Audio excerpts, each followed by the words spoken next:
Did you watch helplessly as you lost out on creative control over your brain computer interface to meddling feds? Did you watch helplessly as your son devolved into a psychotic state after strapping into the potentially dangerous tech you developed and then carelessly left lying around? Did you glimpse an afterlife because your coworker couldn't stop smoking?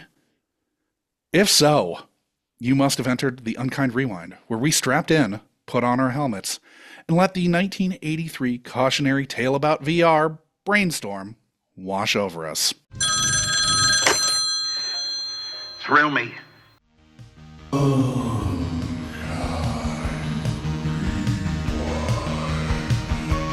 gonna name you Coda. You get a name too, Podo. I got good news and bad news, girls. The good news is your dates are here. What's the bad news? They're dead.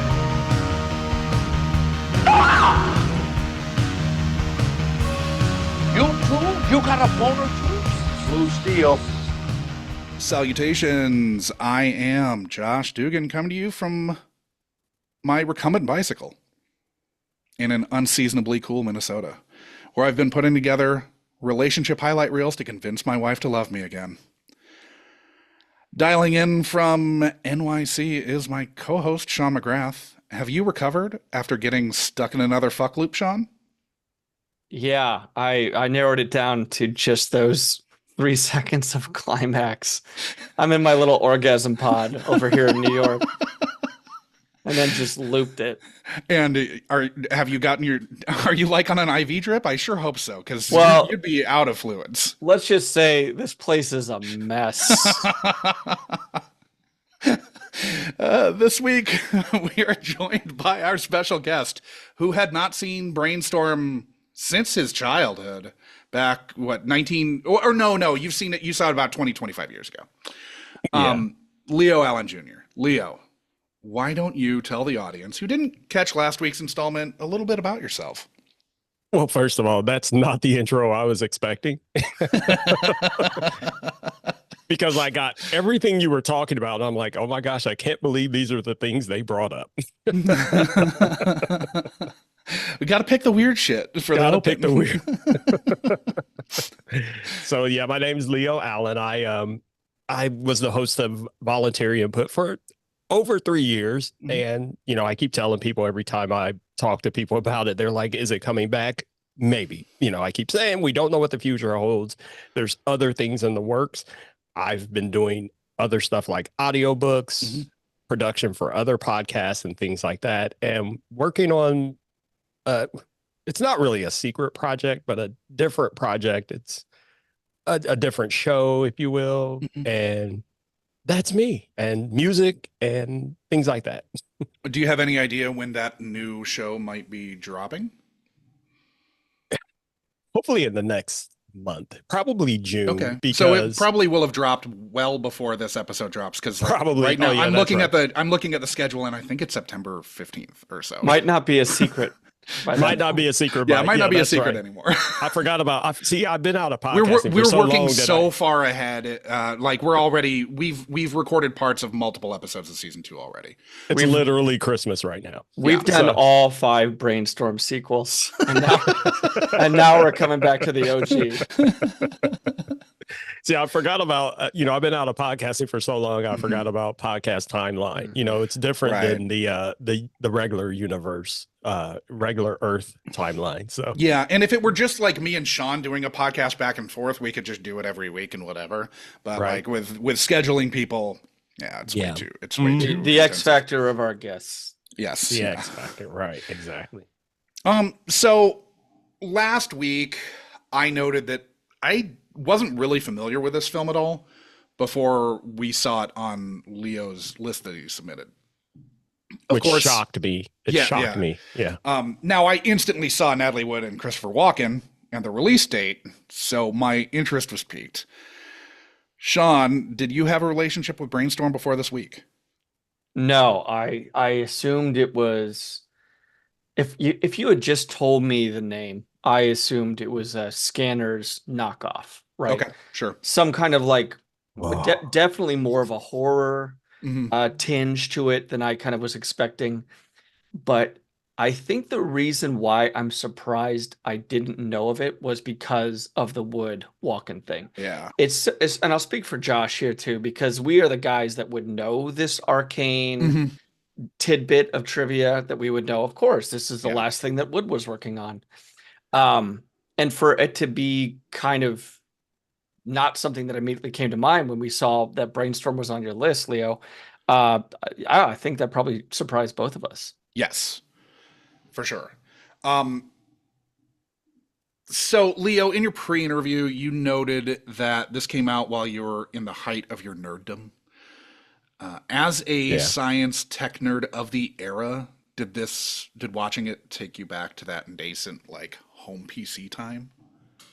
Absolutely. Literally with every scene, especially when they were doing things remotely.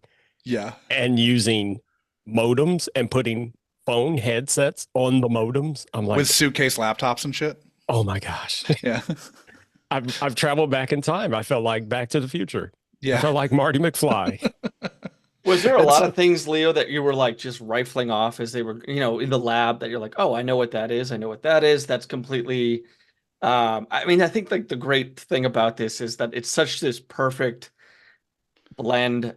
And I don't know the ratios, but certainly a blend of holy shit, the most cutting edge technology of all time. And then fucking analog this and analog that. And like the amount, like the data that is stored, it made me laugh so hard when it was like, hey, here's this file of all my happiest memories about you on a fucking dumbbell. Like the spiral. We'll get into that. Why that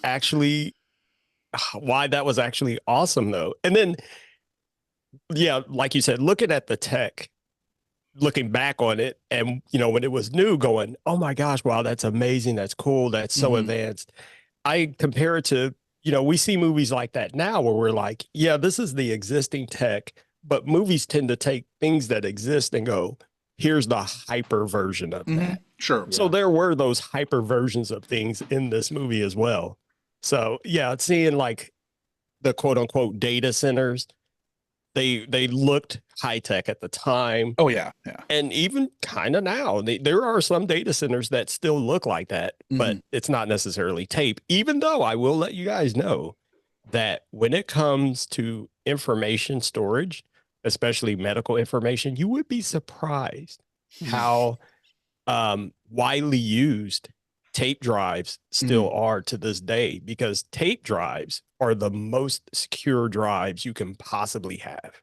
Putting all the stuff on the internet and in the cloud, it's great and all, and you can trust encryption, but even that is not as safe as tape drives. I worked for a group of radiologists in the IT department years ago, and they were still doing tape drive backups to Stone Mountain. I don't know if you guys are familiar with Stone Mountain. Yeah. Wasn't that like where Hitler's palace was or something? No. Oh. But No, Stone, I mean, there's that, but there's the one in Georgia, right? That's Okay. They're basically they're the emperors of all things tape secure and, secure data. If you want something super secure, you trust Stone Mountain, basically. Okay.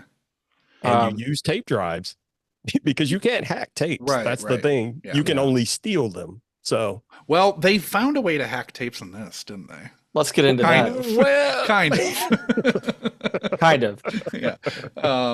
So were there any tech leaps that failed to pass the smell test to you this time around? Not really. Yeah, not really, except the bike. I mean, but people have been doing weird stuff with bicycles for that was the nerdiest. The recumbent bike was the nerdiest. Like, oh, okay, we're talking ergonomic nerd bikes now. All right, I guess we're there. And I see guys riding bikes like that. Having lived in Portland, Oregon for as long as I did, those were very, very in vogue. Right, So right. those never went out of style. With a very specific segment of the population. Yeah. It was kind of, it did look pretty peaceful as long as there was no other traffic around. Like as soon as you get below, 2 feet of visibility, Yeah. you're probably Well, okay. or because everyone's driving SUVs now, so Right. Oh yeah, he would have been They're never you going to could be see that killed. fucking guy on that bike. No. No, even no. with a flag. Yeah. I'll tell you what I was surprised not to see, but thinking back, it wasn't really that big of a conversation at the time, was solar panels. I couldn't Yeah. believe they didn't have solar panels on their Mhm. house, because that house, it was kind of like, I don't know if you guys remember Microsoft's House of the Future. And I don't know. yeah, Bill Gates did this whole tour through it. And, of course, it's antiquated now, Mhm. but, it also featured solar power. Mhm. Did it have a And- swimming pool inside? Yeah, oh yeah, and it Okay. had this high-tech kitchen. It was so cool. Like the countertop, you could just type in what you Mhm. wanted, like recipes and things like that, and you would get information on the countertop. It was all these heads-up display things and blah blah blah. This was the Mhm. house of the future, and this movie, their house in this movie, kind of reminded me of that. But when I rewatched it, I was like, oh, but they were missing solar panels. Yeah. So Well, and maybe if they weren't like, in the middle of a divorce. well, there's that part. Maybe that was coming, and then Yeah. That was on the docket, and then they're like, no, fuck it, we hate each other. that was in the renovation budget until the divorce happened.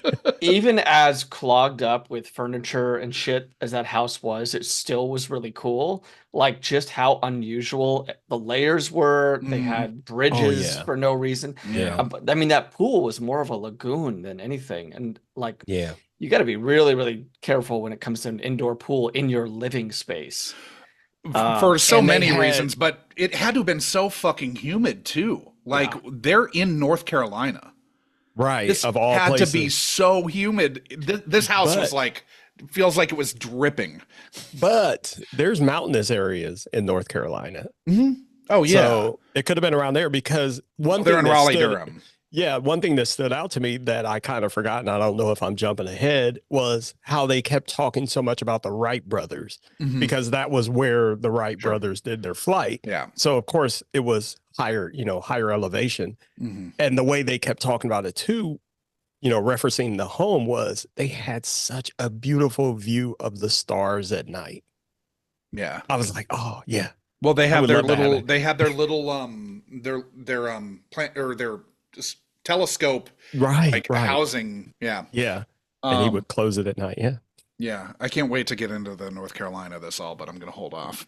It's our I'm first not getting a very good vibe starting out here. Just to North let you Carolina's guys- first appearance on Well, this no, here no, podcast. it is. No, it's well, they shot hiding out in North Carolina, but not yeah. yeah, Not it publicly, didn't take yeah. place there. Yeah. So I've increasingly tried not to make this podcast about me getting into a film's background as much as possible, but more than maybe any other movie we've done so far, I don't think we can bury the lead with this film.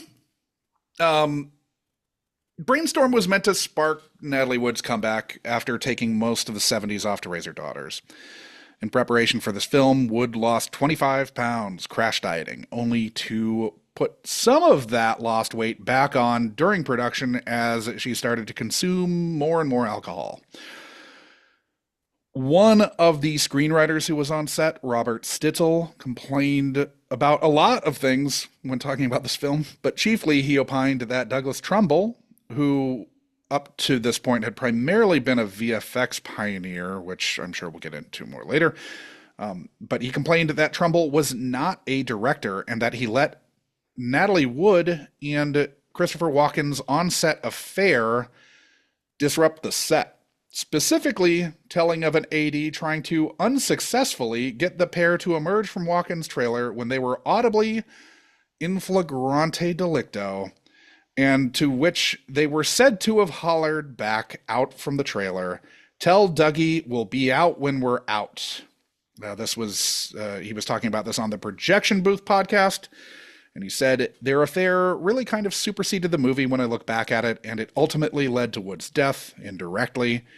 I knew about the affair. Everyone connected with the movie knew about the affair. I'm sure Wagner knew about it. Exactly what went on that boat would be anyone's guess, but the official version that we have as so far I know is not accurate. Something else went on there than what's been written so far. With Natalie Wood having shot the majority of her scenes already, production broke for Thanksgiving, at which point she, Walken, not Walken's wife, and her husband, Robert Wagner, took their yacht, the Splendor, that was Wood and Wagner's yacht, the Splendor, out from LA, and she drowned mysteriously off Catalina Island. The investigation has yet to turn up her cause of death, but in 2018, Wagner was named as a person of interest in the ongoing investigation. That's almost 40 years later. Upon Wood's death, MGM, who were in rocky financial straits at the time, tried to write the film off as a loss and not release it, claiming to their insurer, Lloyd's of London, that the film couldn't be completed even though most of Wood's important scenes had already been shot. Lloyd's said, fuck that. So MGM begrudgingly let Trumbull finish his troubled film, though they did shop it around for a bit only to hold on to it for fear of another studio making it a hit, while ultimately releasing it on a small number of screens with little publicity. The script was rewritten to work around her death, and many of Wood's remaining scenes were shot with her younger sister Lana Wood serving as her stand-in. There were other water-related scenes with Wood that had been shot that also had to be cut because can't really go with that. So how much more there was in what the original vision of the film was meant to be, how much more there was for her to be, is kind of left for us to guess, I guess. And there were cruel jokes at the time. Oh, sure. Yeah. And there, even Saturday Night Live got in on it, and it was like, no, poor form, people, poor form. Yeah, that's not, because Natalie Wood was smoking hot in this movie. I don't care what anybody says. The funny thing, rewatching it, I was like, oh my gosh. And yeah, when all that happened, because back then we had the paper tabloids, not like, it wasn't like the internet. National Enquirer and stuff like that. So some stuff came out like that, and it was hard to believe, and it was like, oh my gosh, is that what really happened? So getting the truth was difficult as it was. And then you have the fact that, well, bottom line is they had an affair and then they ran off together. And then if you look at the things that people do now versus that, it's like, why was that so much of a big deal? Right. People do far worse now in their relationships. Of course, ultimately, adultery is still the worst, but I mean, come on. They're on set together. I don't know. I mean, compared to like David Copperfield or what happened to Natalie Wood? Like, and certainly in the Me Too generation, like adultery is not, I mean, like it's a pact that you have broken with your spouse. Yeah. But like at the end of the day, they're two consenting adults. Right. Natalie Wood and Christopher Walken are both of age. In this day and age, I mean, thank God it was just an affair. Yeah, exactly. That's my point. Yeah. What it led to, and what it led to, unfortunately, is what we remember most. And who knows what happened on that boat. The thing that struck me is when you first see Natalie Wood in this movie, she's sitting there playing the piano, and you think, holy shit, she looks great. Like she's early 40s or something in this. Yeah. And there's 43. just that split second I had where I was like, she doesn't look like someone who's about to die. And I know that's so weird to think of, but like, I know exactly what when you see people like in this last season of Curb Your Enthusiasm, like Richard Lewis is a ghost, barely getting through dialogue. He's like stilted. He can't move. Even, not to cut you off, before he appeared on Curb Your Enthusiasm, I already thought he was dead. I had a, what do they call that? A Mandela effect, a moment that I could have sworn that there was an announcement that Richard Lewis had died. And then there he was. I'm like, yeah. And then, like you said, and then when you see him, it's like, Oh my gosh. Well, So looks like to- he might be dead. Yeah. So in this very weird way, seeing like how vibrant and great and, you know, heavy on the eyeliner Natalie Wood was in this movie, she looks like she did get her life back together and looked like she was Right. going to embark on this comeback after raising her kids. Mhm. And I guess, not to bring this whole podcast down, but yeah, it's such a more bittersweet aspect of this film to kind of see what was potentially a couple more decades of Yeah. quality work Yeah. coming from her. And you're right, Leo, like when she, especially during those flashbacks of like them falling in love and doing the wedding, like she looks like $1 million. Man. Yep. Beautiful. Absolutely beautiful. Stunning. Yeah. Like when he pulls the dress back onto her shoulders. Mm-hmm. Yeah, a very strange moment because I don't know if you can get away with that with an ex to like we don't know at that point that they are going to rekindle, and I think like that's the first sign that you think like, okay, maybe something potentially could happen here. But Right. like try meeting an ex with their new boyfriend at a social engagement and correct their dress. See how far you get. Well, Yeah. Not where gonna I go well. live, that wouldn't go very far. I get a There might hand be- chopped off. There might be there might be news footage later. I mean, it's really the way Hollywood did Natalie Wood is so fucking tragic. Like Men in Hollywood, because it wasn't just her end. She was brutally raped when she was like 16. Yeah.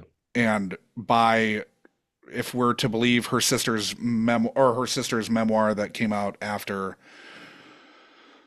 Natalie's death and the death of her attacker, it was Kirk Douglas who did it.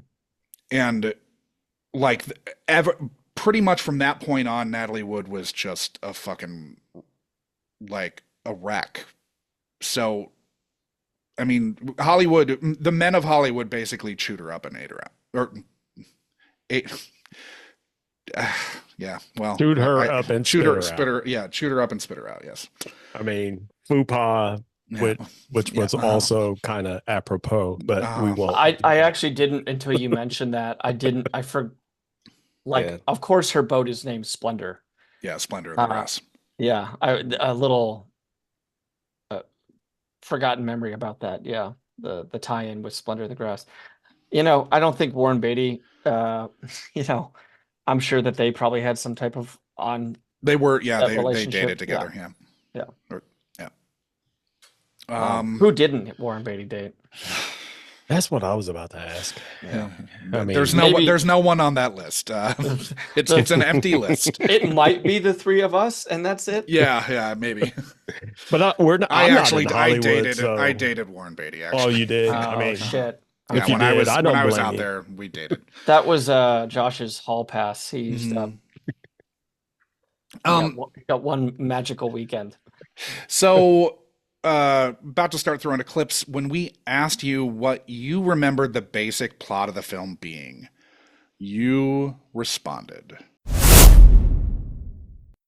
The basic premise of this movie is Christopher Walken. I can't remember what it was he was doing for a living, Okay. but he was basically a genius that came up with this machine that could record your experiences, not just like you're watching a videotape. It was feeling your emotions, what you smell, what you hear, everything. And he invented this thing. And I think he wasn't the only one that worked on it, but yeah, that's the premise of the movie. And then of course, being the 80s, there was always the threat of, this was like a common 80s trope.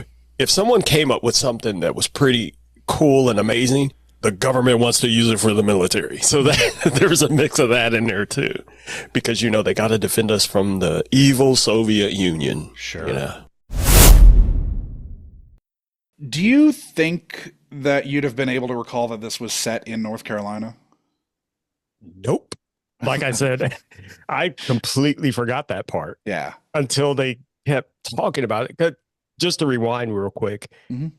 no pun intended. Mhm. I watched this movie earlier this afternoon because I was like, I'm going to watch it again before we record, but I don't want to watch it so far ahead that I'm taking notes and referring to notes. I want it fresh in my Right, memory. sure. So I just watched it earlier, about 2 or 3 hours ago.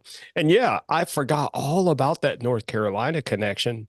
And they kept talking about it, and they were showing the Wright brothers playing and that romantic part where he recorded that tape for her. And he Yep. was, when they got together, I was like, yeah, I've totally forgot that. That's all got to about be that tie-in. that's got to be the reasoning, right? Like the screenwriters sat down and they're like, we really want to align Walken's genius with the genius of the Wright brothers, taking these two things, both the concept of flight Mhm. and this new threshold of, I guess, VR. Yeah. Well, his saying was reaching for the stars, because remember when he came home and he cracked open a Budweiser Mhm. and he looked at his picture of Einstein, and he was Which is like, over the Wright brothers plane. over the Wright brothers Yeah, right. plane. And he was like, we did it. Reach for the stars. That really feels to me like something the screenwriter puts in as like well, I hope this gets in, but it'll probably get cut. And then they just fucking ran with it. Like this is very, I mean, credit to the producers for actually running with that, but this felt like it could have been done pretty much anywhere in the United States, maybe New England, Ivy League colleges, etc., or MIT California. maybe, yeah. Yeah. But having that tie-in, I thought actually was kind of a nice touch, and something that you see really like eradicated a lot from. Well, I think early the Because reason of why tax credits. well, it made Well, so yeah. much. It made so much to know that Hiding sense. Out was also there too. Yeah. Mhm. It was It a good made time to so- shoot in North Carolina. It made so much sense story wise, because they were trying to tie genius to genius to Mhm. genius. It was trying to say this guy is a genius and he respects these geniuses throughout history, and any accomplishment that he can achieve, he's going to say, look, I'm getting closer and closer to your genius. Mhm. That's the way I interpreted it. And like he was striving for that. He was striving for, the Wright brothers made the breakthrough with flight. Einstein made, the, Theory of physics, relativity and breakthroughs. He was looking for a breakthrough, and his goal was, I want to make the next biggest breakthrough like these guys. And both those examples of the Wright brothers and Einstein, as soon as those kind of scientific discoveries are made, the military really quickly Walked steps in and took over. Yep. and says, how can we Exactly. make these flying things into Yeah. killing machines? Yeah. Exactly. And they do so pretty quickly, because you have the, World War I as the first instance. I think, they- 8 years later, Mhm. something like that? Yeah, something like and that. then when World War II happened, they were finally able to say, look, Hitler and the Nazis, they developed jets. We've got, we got to keep jumping on board. We got to stay ahead. We got to stay ahead technologically with flight. So Now, was it surprising to you how little like actual on-screen sciencing Walken's character did, and how much more it felt like Louise Fletcher's Lillian seemed to be driving the technological advances on the project when you were rewatching? a little, but it made perfect sense, because when you look at how things are developed, this is kind of common. Like, you have one person who's kind of a genius, but they don't really necessarily know how to execute.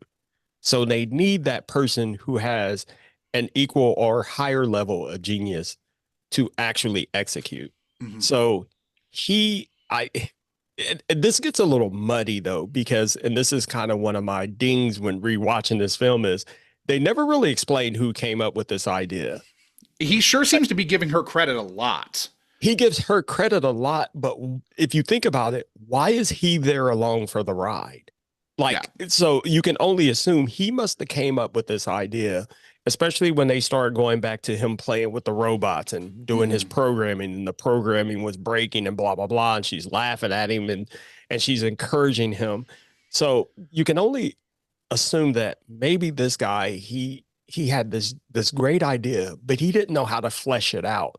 So she was there to help She him was a flesh it detail out, person. to do the details, to do the programming, because she was a level of genius way above him.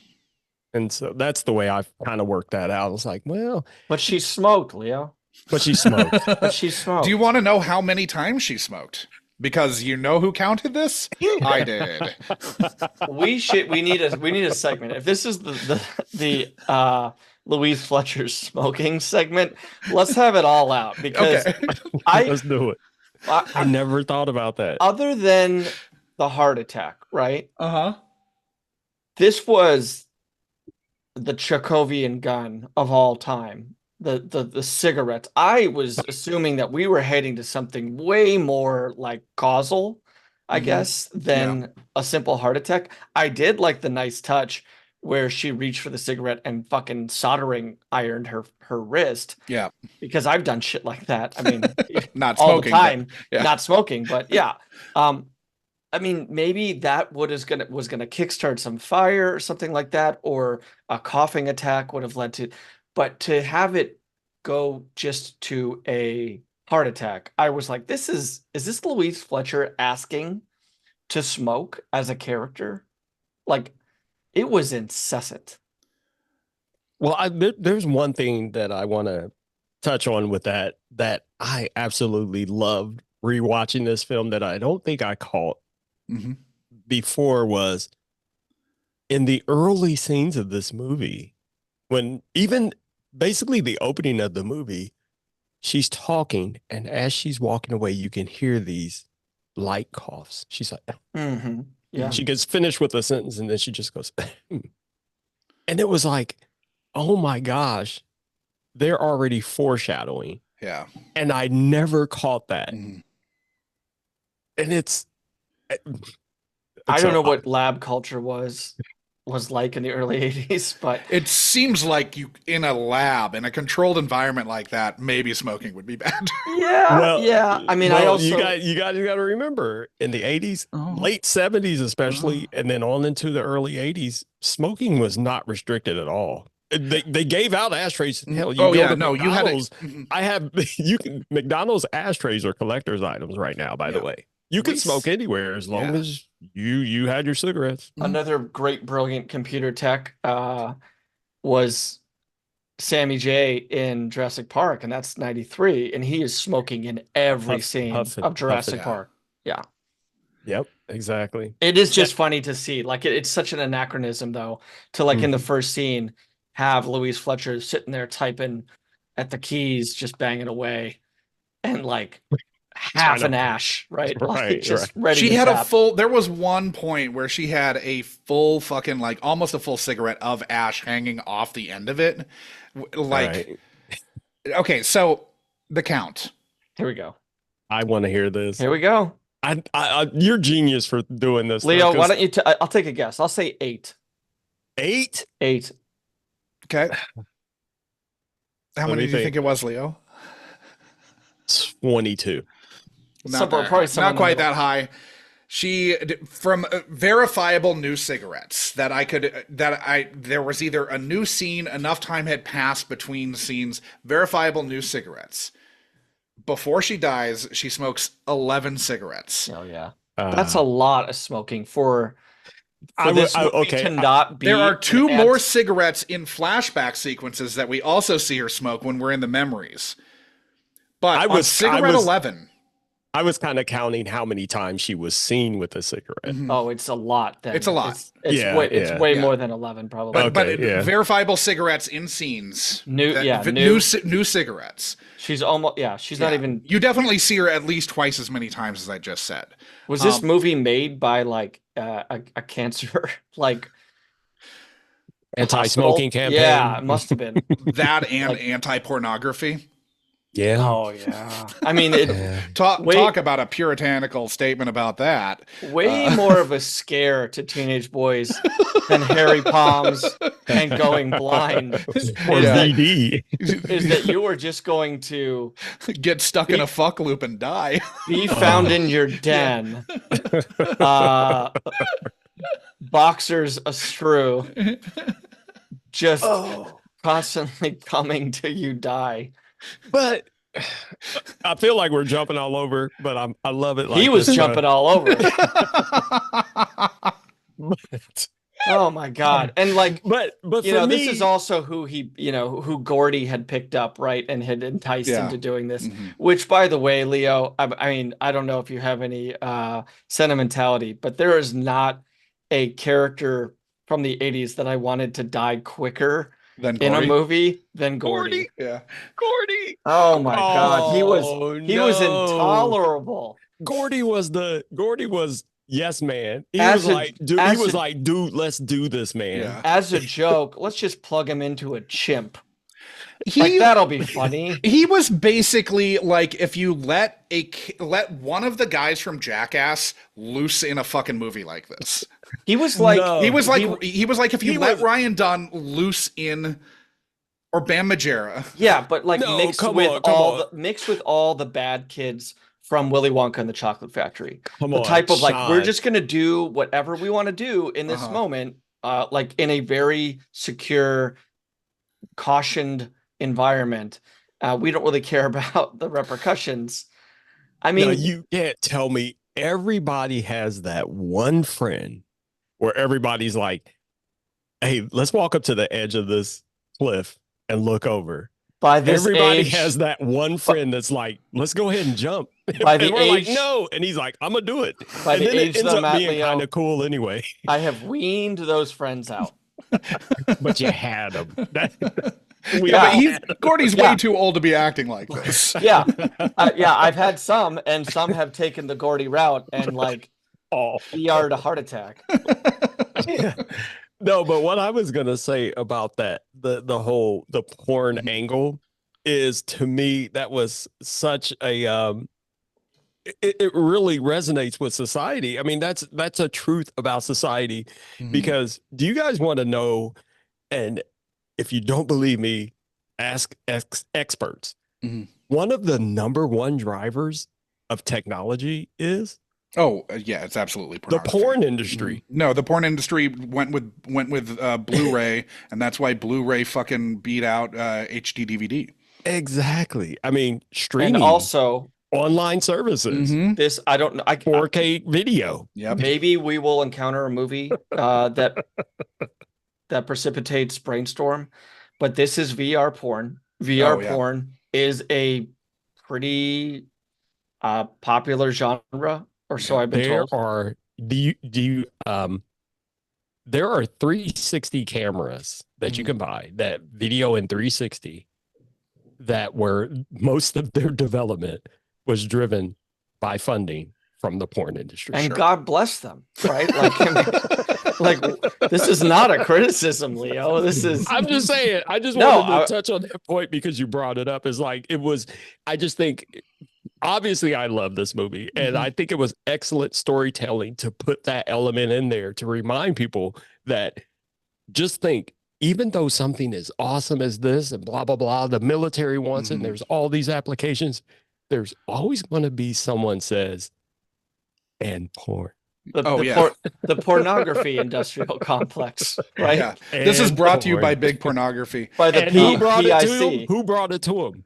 Who brought it to him? These are the The trailblazers that are guy you making life hate. You better just said for you all of hated us. Jordy, and he was the guy that brought the porn. I know. Well, that's- he's just, I mean, he's basically all id, so it makes sense that he would be the one who is like, oh, let's give everybody the full Gordy experience. And so it's- like full id and just, okay, here, let me make sure that everyone at this party can watch me or experience me fucking my coworker, by the way, which is basically, it's, But she is a willing participant, I guess, but I don't think she thought that it would be. The first time they were in the lab and that thing, the first time that it worked, the first time they got the very first test, that Gordy was like, I'm gonna fuck with that thing on. Gordy was like, dude, somebody needs to record fucking Yeah.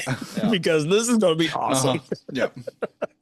I can acknowledge his gift to society and still not like him. And I can- honestly, this is kind of presaging where we are now because everyone does have just limitless pornography at their fingertips at all times. They're carrying around a phone in their pocket that could give them access to that all the time. And then if you fast forward to now, like with AI, what's one of the first things that you think people tried with AI? Let me see if I can talk to her about sex. Yeah. Can I To the fuck it? point that now there's so many apps that are your AI girlfriend, and they're baking AI into dating apps because of the same thing, because human nature is sex. Yeah. I mean, let's. Oh, yeah. We don't have to. You don't have to be a genius to figure out that No. the bottom line, where the first thing, especially males, when something new comes out, the first thing we think of is, how can I fuck it? That's the bottom line. Pretty much. Back to the cigarettes for just 1 second. On cigarette 11, The final cigarette? the final cigarette. She burns her arm on the soldering iron. Then she records her own death. But she's recording it for science, of course. But she is dead at the 58-minute and 35-second mark, which means that she smokes a new cigarette every 5 minutes and 19 seconds for the runtime in which she's alive in the film. Yeah. I'm sorry. Wait. Every 5 minutes and 19 seconds, there's a new cigarette that Louise Fletcher is smoking on average. Okay. Yeah. That makes sense. This is the type of statistic, Leo, that you get on this podcast and nowhere else.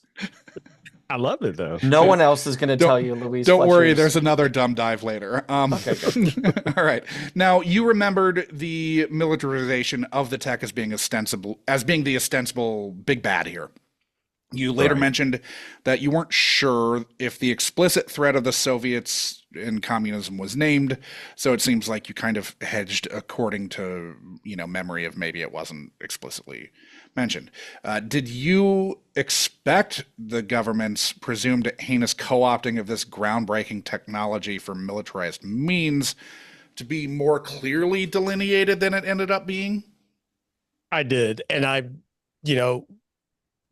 that was all because remembering the time that when this movie was released, like we had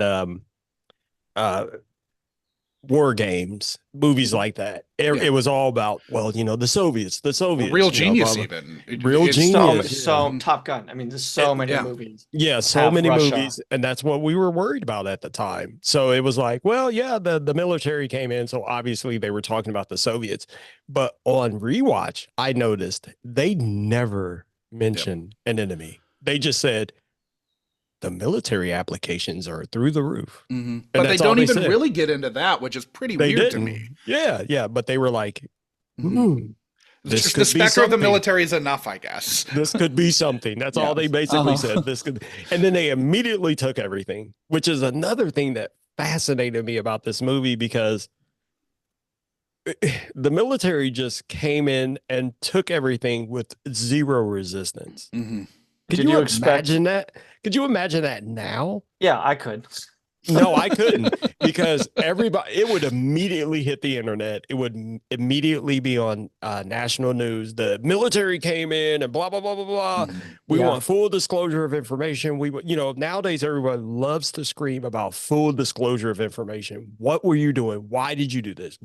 We want all the records. But they still routinely just say national security and, and then they say national security. Like TikTok. I would not be surprised if there was any type of Brainstorm project being cooked up now that the military would respect any type of private sector bylaws or whatever. It did. The only thing that was really surprising was that Andy Warhol was involved with the military industrial complex in this movie.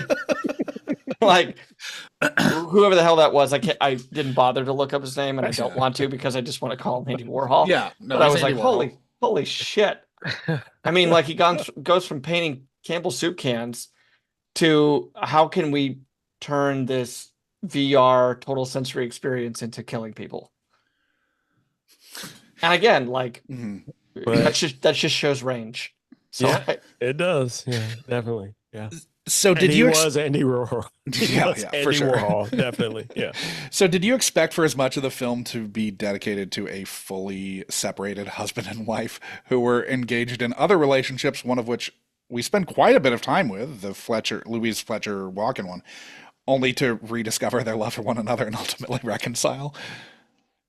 Actually, that whole storyline, when I rewatched it, it came back to me, and I'm like, yeah, and I think it made sense for this story overall, because in my opinion, the story overall, I love how the writers, they weren't just necessarily concentrating on this technology. They were also they were trying to concentrate on the relationships that happen behind technology, because I think a lot of times people forget that even nowadays in this day and age, I talked about it earlier, in this day and age of AI, and people love to say big tech, and I always try to remind people, don't forget that there's people there. There are people behind this technology that you love. As a matter of fact, with my show Voluntary Input, that was part of my tagline, was the people behind the tech. Don't forget that people are people. People have relationships, people have struggles, people have problems. And I love that this movie, it concentrated a lot on that. Don't you think? Like, they kept going back to this relationship. What was his name? His name in the movie was Chris. Michael. The son was Chris. Yeah. His son was Chris. That's right. Yeah. Shout out to Chris, by the way. Leo, you don't know this, but this is like the second Jason Lively movie we've done. Second time this actor has showed up. Because we did Night of the Creeps. and he's the star. Yeah. We are Creeps, presumably about 3/4 of the way through his filmography, having done those two movies. It was, and that was so weird too, just as a little side note, to see this like absolute kid swimming in a pool and goofing around with his dad, and know that really 3 years later, from terms of release, Josh, he is a release date. Yes. Yeah. From release date, he is a college freshman. Yeah. Right. That's the shot in 81. So. Again, that was like one of these little asterisks of like, this movie was made way before it was released. Right. But and don't say playing around with his dad. He was an asshole towards his dad. Yeah, and he knows his dad is fucking with some. What a little dick. He knows he was. Oh, you got the right one. Any kid that would be that comfortable walking in on their on their parents' fuck bed. Well, that was later. That was later, but like he is. I'd be like, I'll talk to you later. Like, mom and dad are naked. You'd leave the room. Yeah, bro. And he was like, I knew you wanted her back. Why did he say that? That was he said, I knew you couldn't stay away from us. You couldn't stay away from us. Yeah, that was a very awkward line. I guarantee you, like Walken should have said, it's not you. It's okay, pussy. Kid. I can stay away from you. It happens to be this sweet honey here. Right. I'm just gonna say it. Chris got what he deserved. Do we have Chris like recovered by the end of this movie? We're left to believe that he will. Well, they when they were doing their messages back and forth, they typed, "Oh, I just heard from the hospital, Chris is fine." Yeah, they wrapped that up via text message, if you will. That's some quick damage control on their kid that they can proto SMS there. But you know what? I give this movie credit for that too, because there are tons of movies that would never do that. Yeah. They wouldn't even do that. They would just, especially a lot of modern movies wouldn't even circle back to that. But people would criticize a modern movie by saying, whatever happened to blank, blah, blah, blah, blah. Yeah. At least this movie threw that little piece in there to let you know he's fine.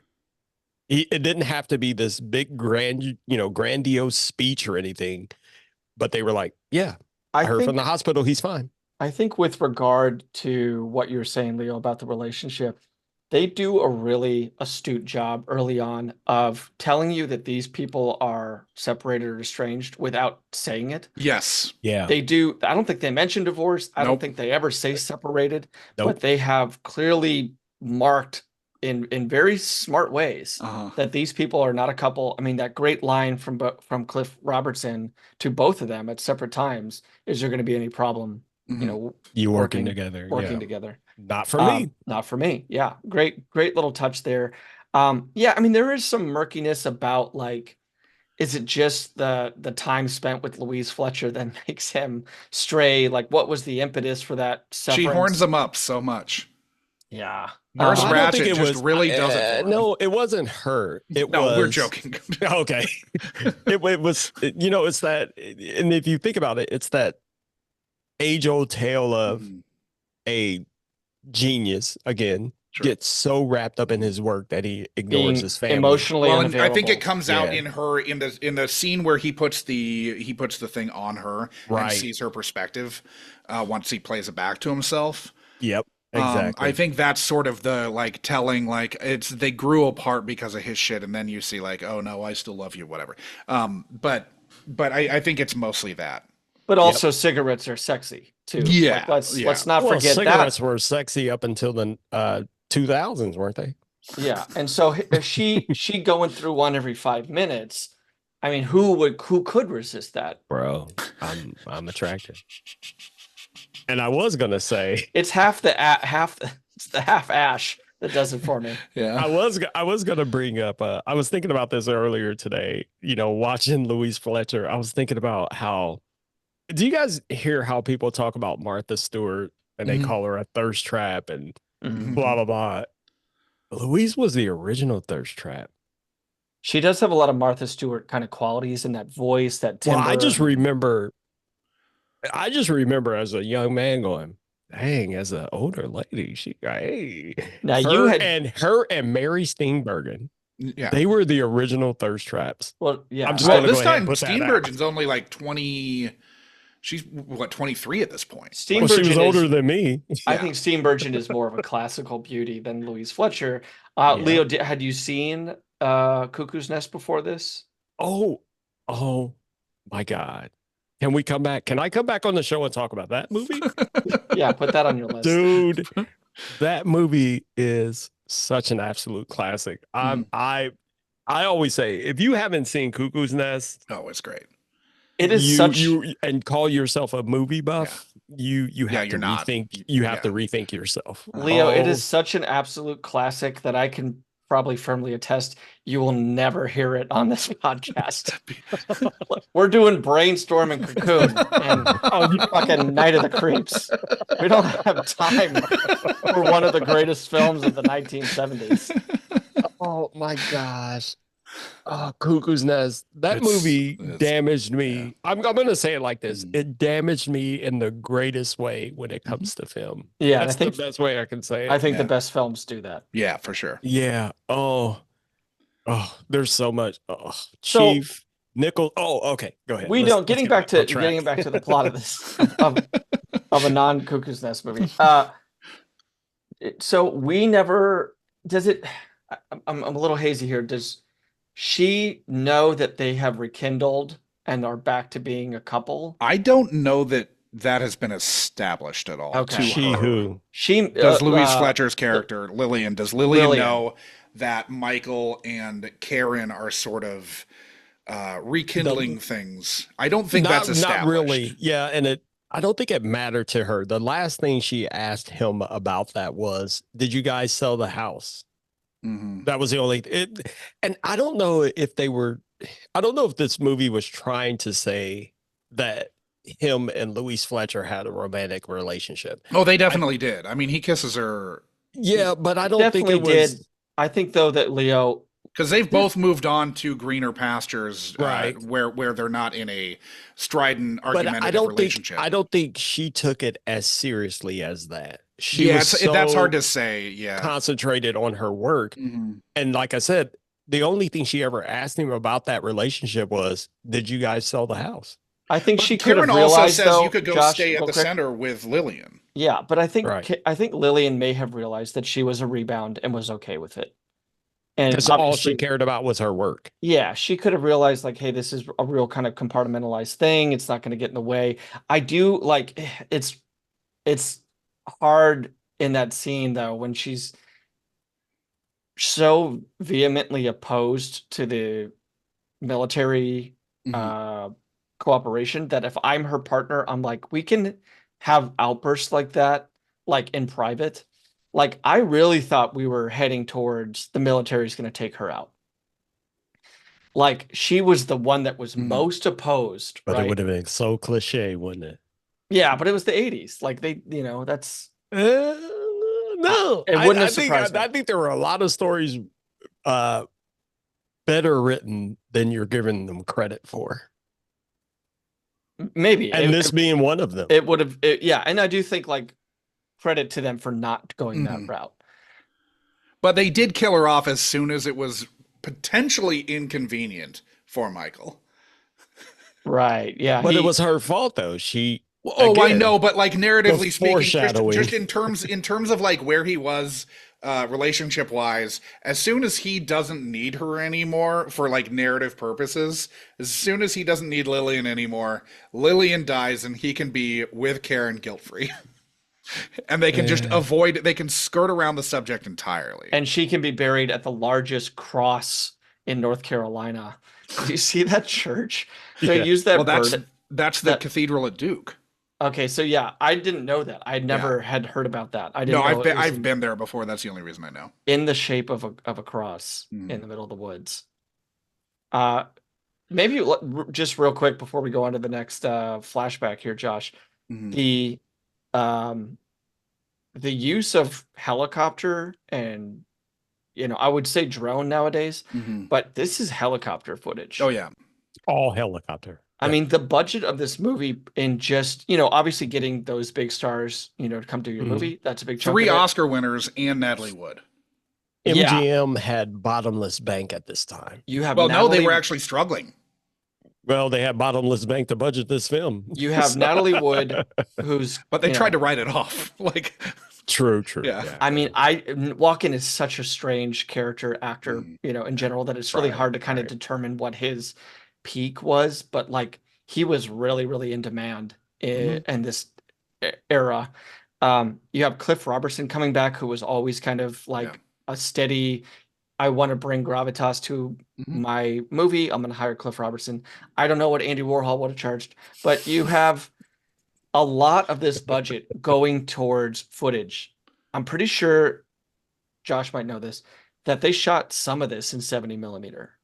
Yeah, I can give you the breakdown. And what this would have looked like, Leo, in the theater probably would have been incredible outside of any type of plot. They mess around a lot with aspect ratios too. Like when they do the kind of VR stuff, a lot of that is like, giving you an askew, almost fisheye type of experience. I was going to ask you guys if you noticed that, because I saw this movie in theaters upon original release, and that was kind of a big talking point at the time, was how they switched between scenes like that. And you could notice, and they didn't hide it. This was meant and to be made it more beautiful. Yeah. This was meant to be a showcase for a film projector and process that Trumbull had patented.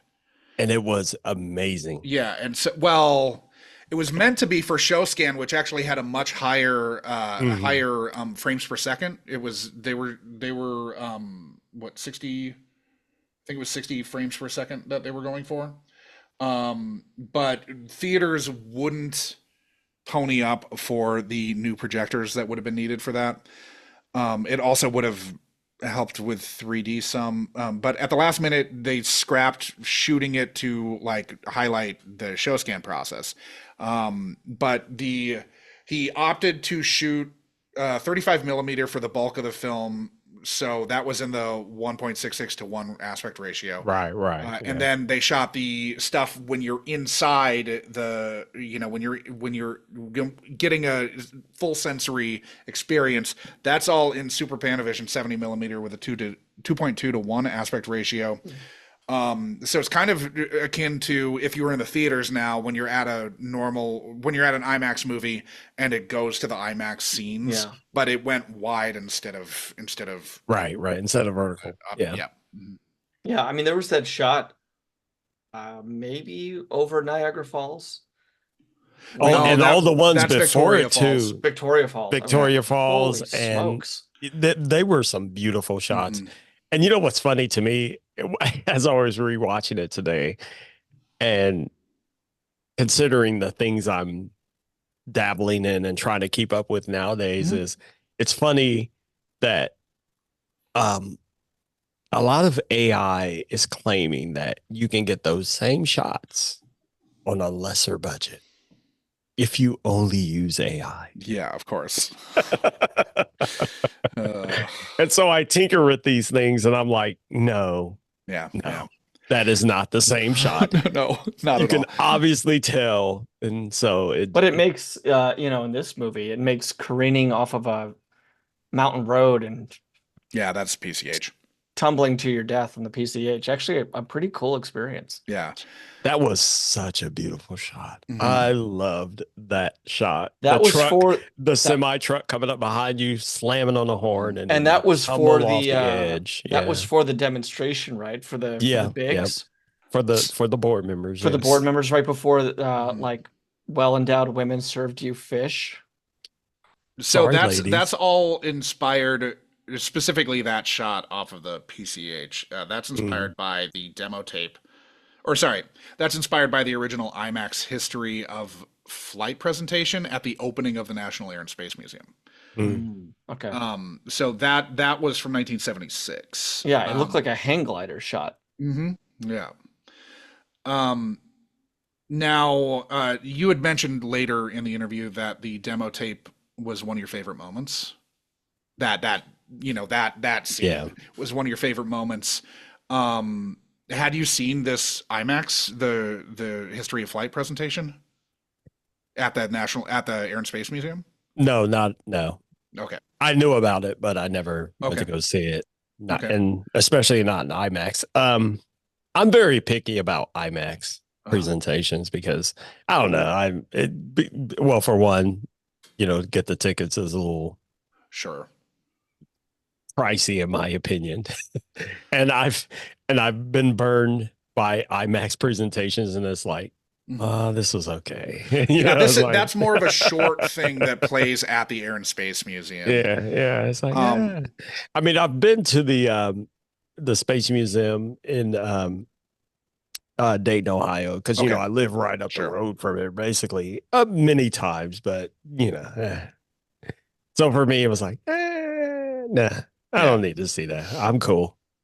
Now, have you been on the Back to the Future ride? Because Douglas Trumbull also directed that. The Back to the Future. It's at Universal Universal. Studios.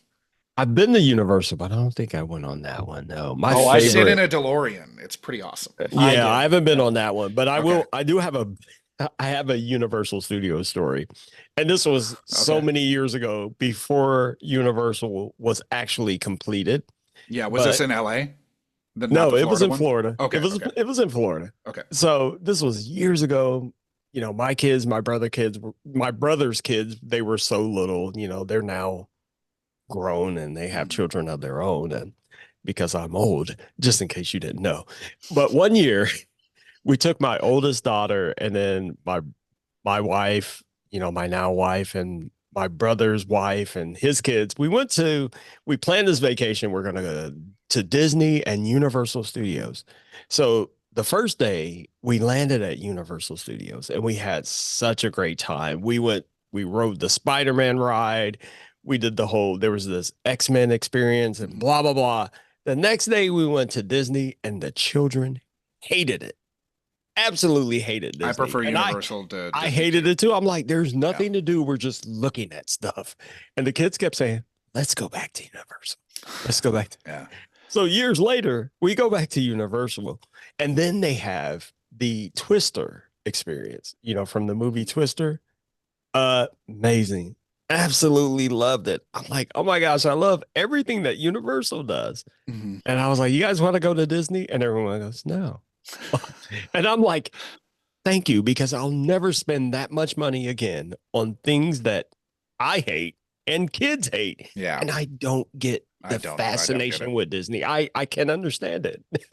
Sounds like you're going to have to go back to Universal to ride the Back to the Future ride. I will go back to Universal any day. To just see Douglas Trumbull's work. Yeah. I will go back any day. Now, you speculated that you thought this probably did at least okay at the box office because it didn't race to the home video market after its theatrical run. It lost about $8 million of its $18 million budget, but $18 million budget's a lot of fucking money in 1980. Yeah. 81 to $83. Now, it did only open on 169 screens in its first weekend, which is not many. It had it had the highest per screen average box office of the movies that it opened against that week. by a pretty wide margin. What did it open against? I can't remember. I closed that page. Okay. I knew at one point, but I'm not going to be able to find it. Okay, Not no fast problem. enough. Not fast enough on Mike. It finished overall in the year at 78th, right around films like Doctor Detroit, The Man with Two Brains, Strange gosh. Brew, and Tender Mercies. And that was despite MGM essentially burying the film. They didn't spend anything on advertising for this movie. Yeah. Like comparatively, for as much money as it cost, they were Right. basically like, we don't want to be proven wrong, so we're just gonna fucking dump this in September and cut our losses. Now you spoke of how you would have seen this on VHS with a family upon its arrival to your local Middletown video store. Was this a favorite of other family members too, or were you kind of driving the bus on repeat viewings of this in the house? It was an absolute favorite. And to the point where we shared it with all of our friends and stuff. Okay. We were like, you guys got to come over and watch this movie. Okay. It's Thursday. You know what that means. And then Storm at the Allen House. and then it spread like wildfire. Like I said, back then, this movie on VHS Mhm. was hyped. It was one of the best movies at the time. Now Especially amongst people I knew anyway. on VHS, was it were they messing with aspect ratio, or was it just full frame the whole Yeah, time? it kept doing that. Okay. But, well, it was doing the It was going top full and frame to bottom. then letterbox. Right, Yeah. to letterbox, exactly. Thank you for the words, because I couldn't remember them. Well, we got away from calling it letterbox once everyone had widescreen TVs. Yeah. But Now, it was still amazing. So yeah. so how would the pair of VR sex scenes have played in the room with the whole family? Was that an awkward moment, especially the second one with the topless woman? It was a little awkward, except for the fact that and this is something that my siblings and I talk about all the time. My parents were the kind of parents where we weren't really restricted from watching movies Okay.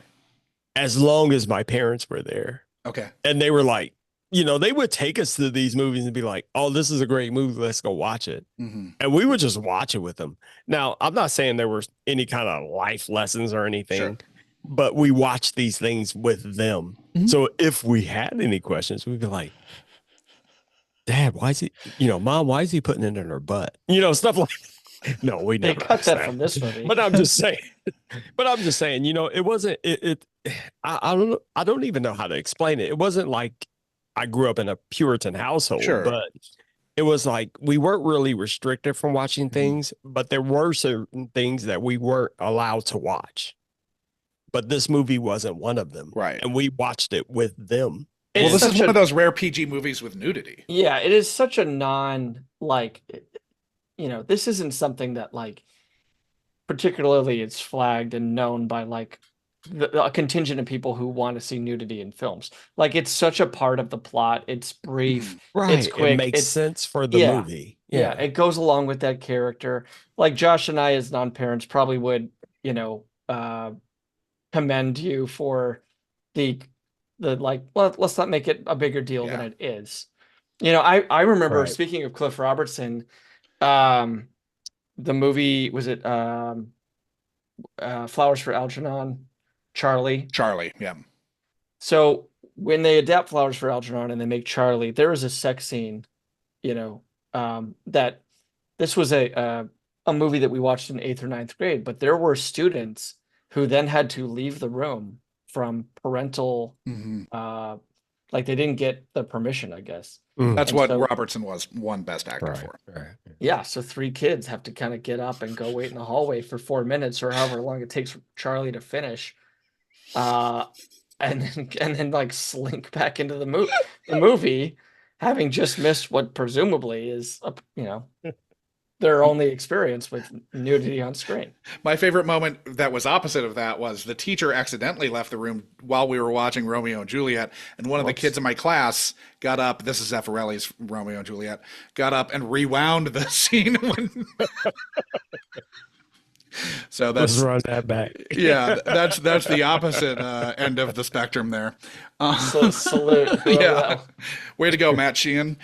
Still remember who did it. Your legacy lives on here. The Unkind Rewind. Okay, so throwing to clip 2, I asked what you were like at the age where you were getting brainstormed. Like I said, I was super nerdy. Okay. So this movie blew my mind. Okay. Nice. I was like, this is the future right here, watching Sure. this movie. Because again, like we were just talking about, video cassette, and this movie is, from what I remember, it was this tape. Like this machine would record on this like holographic tape. Sure. So you got that element, and we're already deep in the age of home video. So it's like, okay, tape combined with computer technology. My mind was like, oh my gosh, really? This is the future. This is the year 2000. Because you remember back then, everything was, oh, in the year 2000, blah, blah, blah. I mean, hence the Conan joke. You know, Right, that's why he they said kept it. going after the year 2000, just like, no, we're sticking with it. 2000. Yeah. 2000 was supposed to be the pinnacle, but whatever. But looking at this movie, I thought, oh my gosh, if somebody makes this will be the end of all. Like, we wouldn't have to do anything else if technology gets to this point. Sure.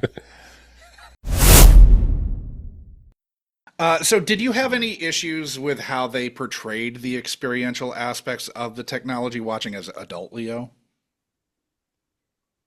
No. And just listening to that clip again, with what I said about it,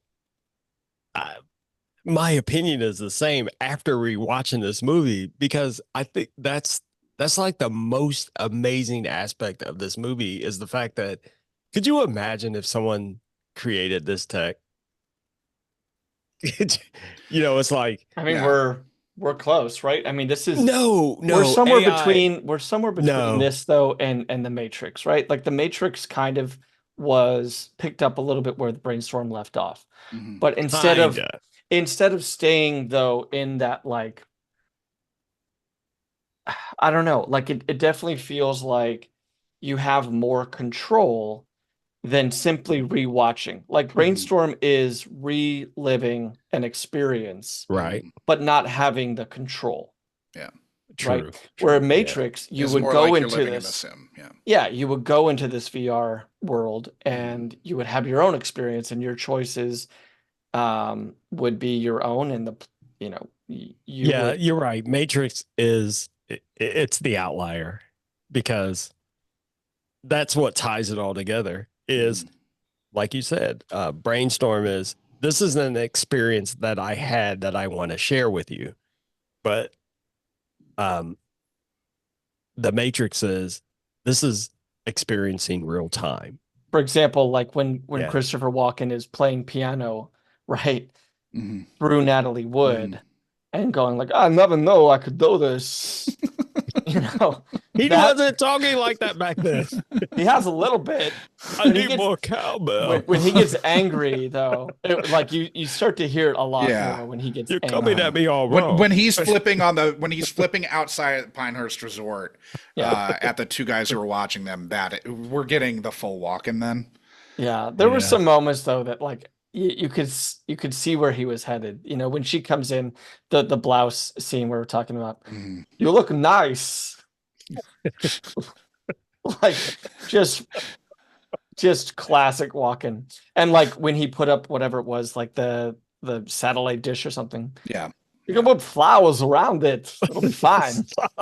Oh my gosh. But yeah, like that was the piano scene was like Neo learning Mhm. kung fu, right? Yeah, Like I know kung Right, fu. right. Okay. Him having It's the that, nerd like- version.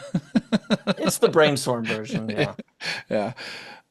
So with the fresh viewing, do you feel pretty good about this having blown your teenage mind? Yeah. Okay. Oh, this would have blown my teenage mind too. Absolutely.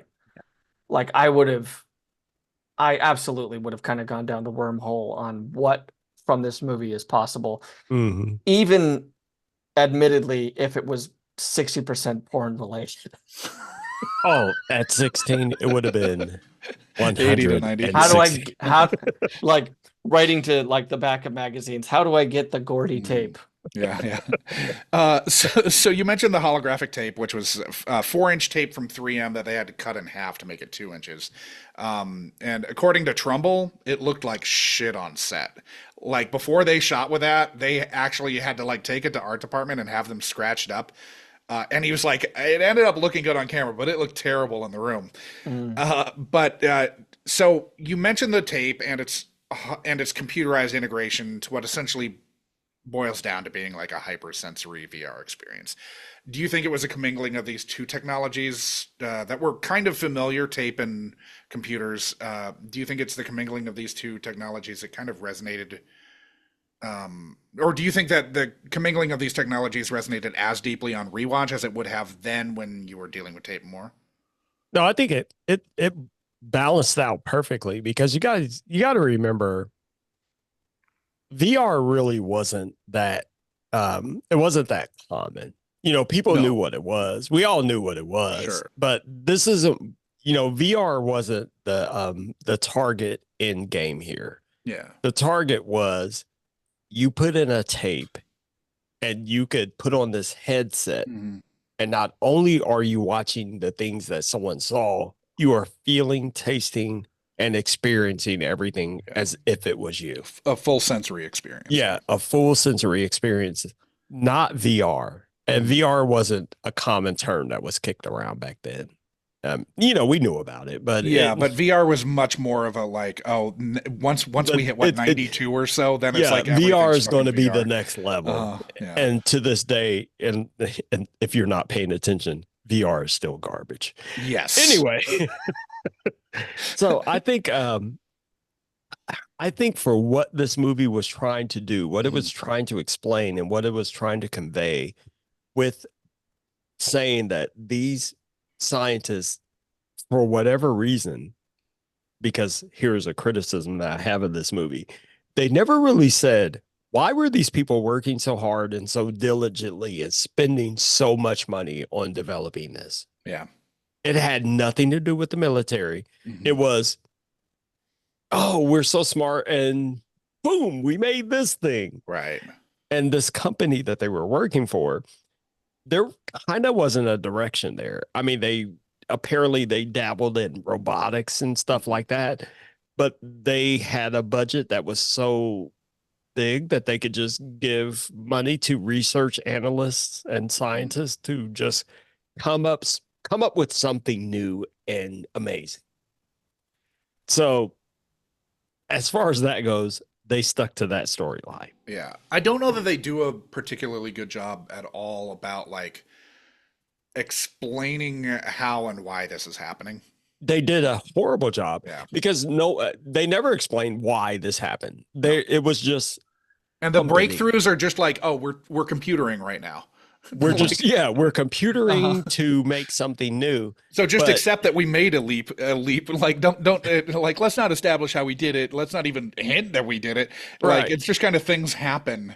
And then I paused and thought, is this because of my age? You get so old, you start to realize people don't just do something for nothing. Like they don't just do things. Like even in, when it comes to developing new technologies, Google doesn't invest money in something hoping something would happen. Apple doesn't invest money hoping something would happen. There's a clear direction. They're already directing themselves towards, we're going to start working on XYZ and we expect this result, blah, blah, blah. This movie was still at that point in time where it was like, oh, we just give you money and hope you come up with something, because which reasons. makes no sense. We just take all the money you want. Yeah. hopefully you come up with something new. It kind of felt like, of course, we're going to get into like the major industries and the major, complexes. when it came to this technology. I don't know what altruistic vision Lillian has for so much of this. Like, it goes right into porn, goes into water slide technology, goes into go-karting, Yeah. right? It goes into like Right. these like pure pleasure-based senses. Mhm. You know, we have a guy walking into a burlesque show or a strip club and getting served In the demo reel. in the demo reel and getting served muffins and Sorry, cupcakes ladies. and poached fish.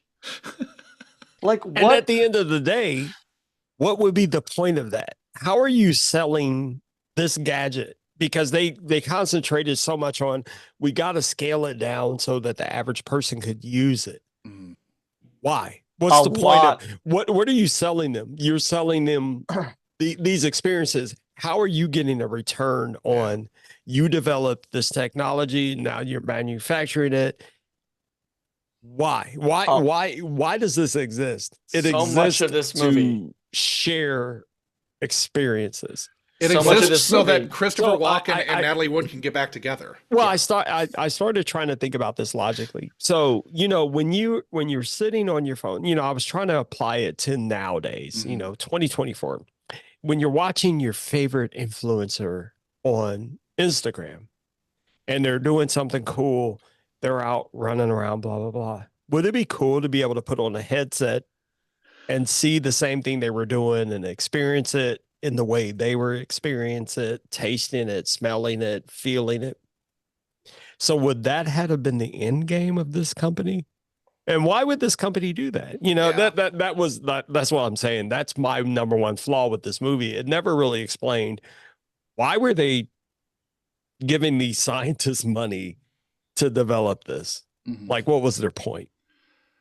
Now, They did spent a rewatching large this? part talking about like how much in this movie, way more than the amount of cigarettes that got screen time, was like on scaling down. Like, Yeah. holy shit. A lot. And next thing you know, Christopher Walken had a headset that looked like he was putting old Walkman headphones on backwards. They Yeah. were so thin. Yeah. And he got the same experience. He got like the Geordie LaForge. Right. I've- even thinner, even Oh thinner. yeah. Thinner And in the let's backwards. be honest. There's no way that they could scale that down that fucking fast and have it Not work. that thin. Not Did you even see remotely. that That, thing? would take Hell, years of development. look at the Meta Ray glasses right now. Yeah. Like- look at like, with respect to the genius Apple of, Vision Pro of Walken and Louise Fletcher, the real genius is Natalie Wood for taking that headset that had to be plugged into like a Total Recall machine and she was Yeah. like, boop, boop, boop, boop, boop. and just like, What oh, about this? I tapered this, and so now it looks like Ray-Bans. What about this? That's decades of development. They did They did a, it in compressed into 15 like minutes. yeah.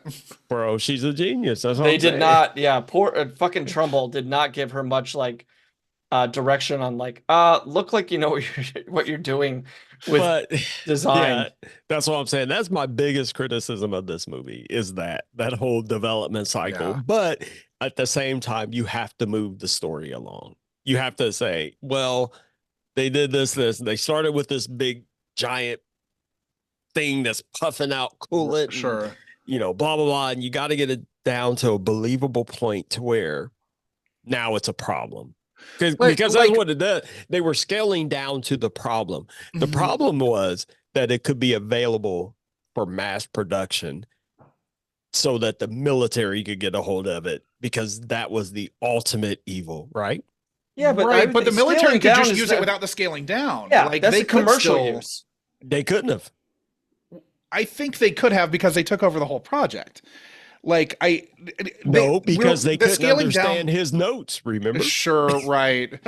Like if But- they're coming on, like But Josh, like if that, they're coming the on, easier fucking- workaround is not to scale down, not to worry about the scale down, because that's, I mean, we're talking about like 20 minutes of screen time that is kind of spent doing that instead. Right. Like let's talk about this as if Walken and Fletcher show up on Shark Tank with this thing, right? Mhm. Like they roll in with that headset and all the plugs coming off of it. Like definitely one of the sharks is going to talk about scaling it down for commercial use, you know, because Right, moms right. in Iowa want to buy this for the Mhm. whatever to get their rocks off because they're stuck at home. and they can't go to a Chippendale show in San Bernardino. Well, I now like how you you can. went straight to the porn aspect again. Once again. Leo, my name's Sean. Nice to meet you. Get used to it. But like Leo, if you're on this team, right? If you're Right. just another one of these scientists and you're coming into Shark Tank, like what are you really bringing in as like commercial uses for this technology that are not military related? Like what is The same thing they did, entertainment. That's what they were trying to talk about. They were talking about people riding roller coasters based on other people's experiences, people riding hang gliders based on other people's experiences. Entertainment drives innovation.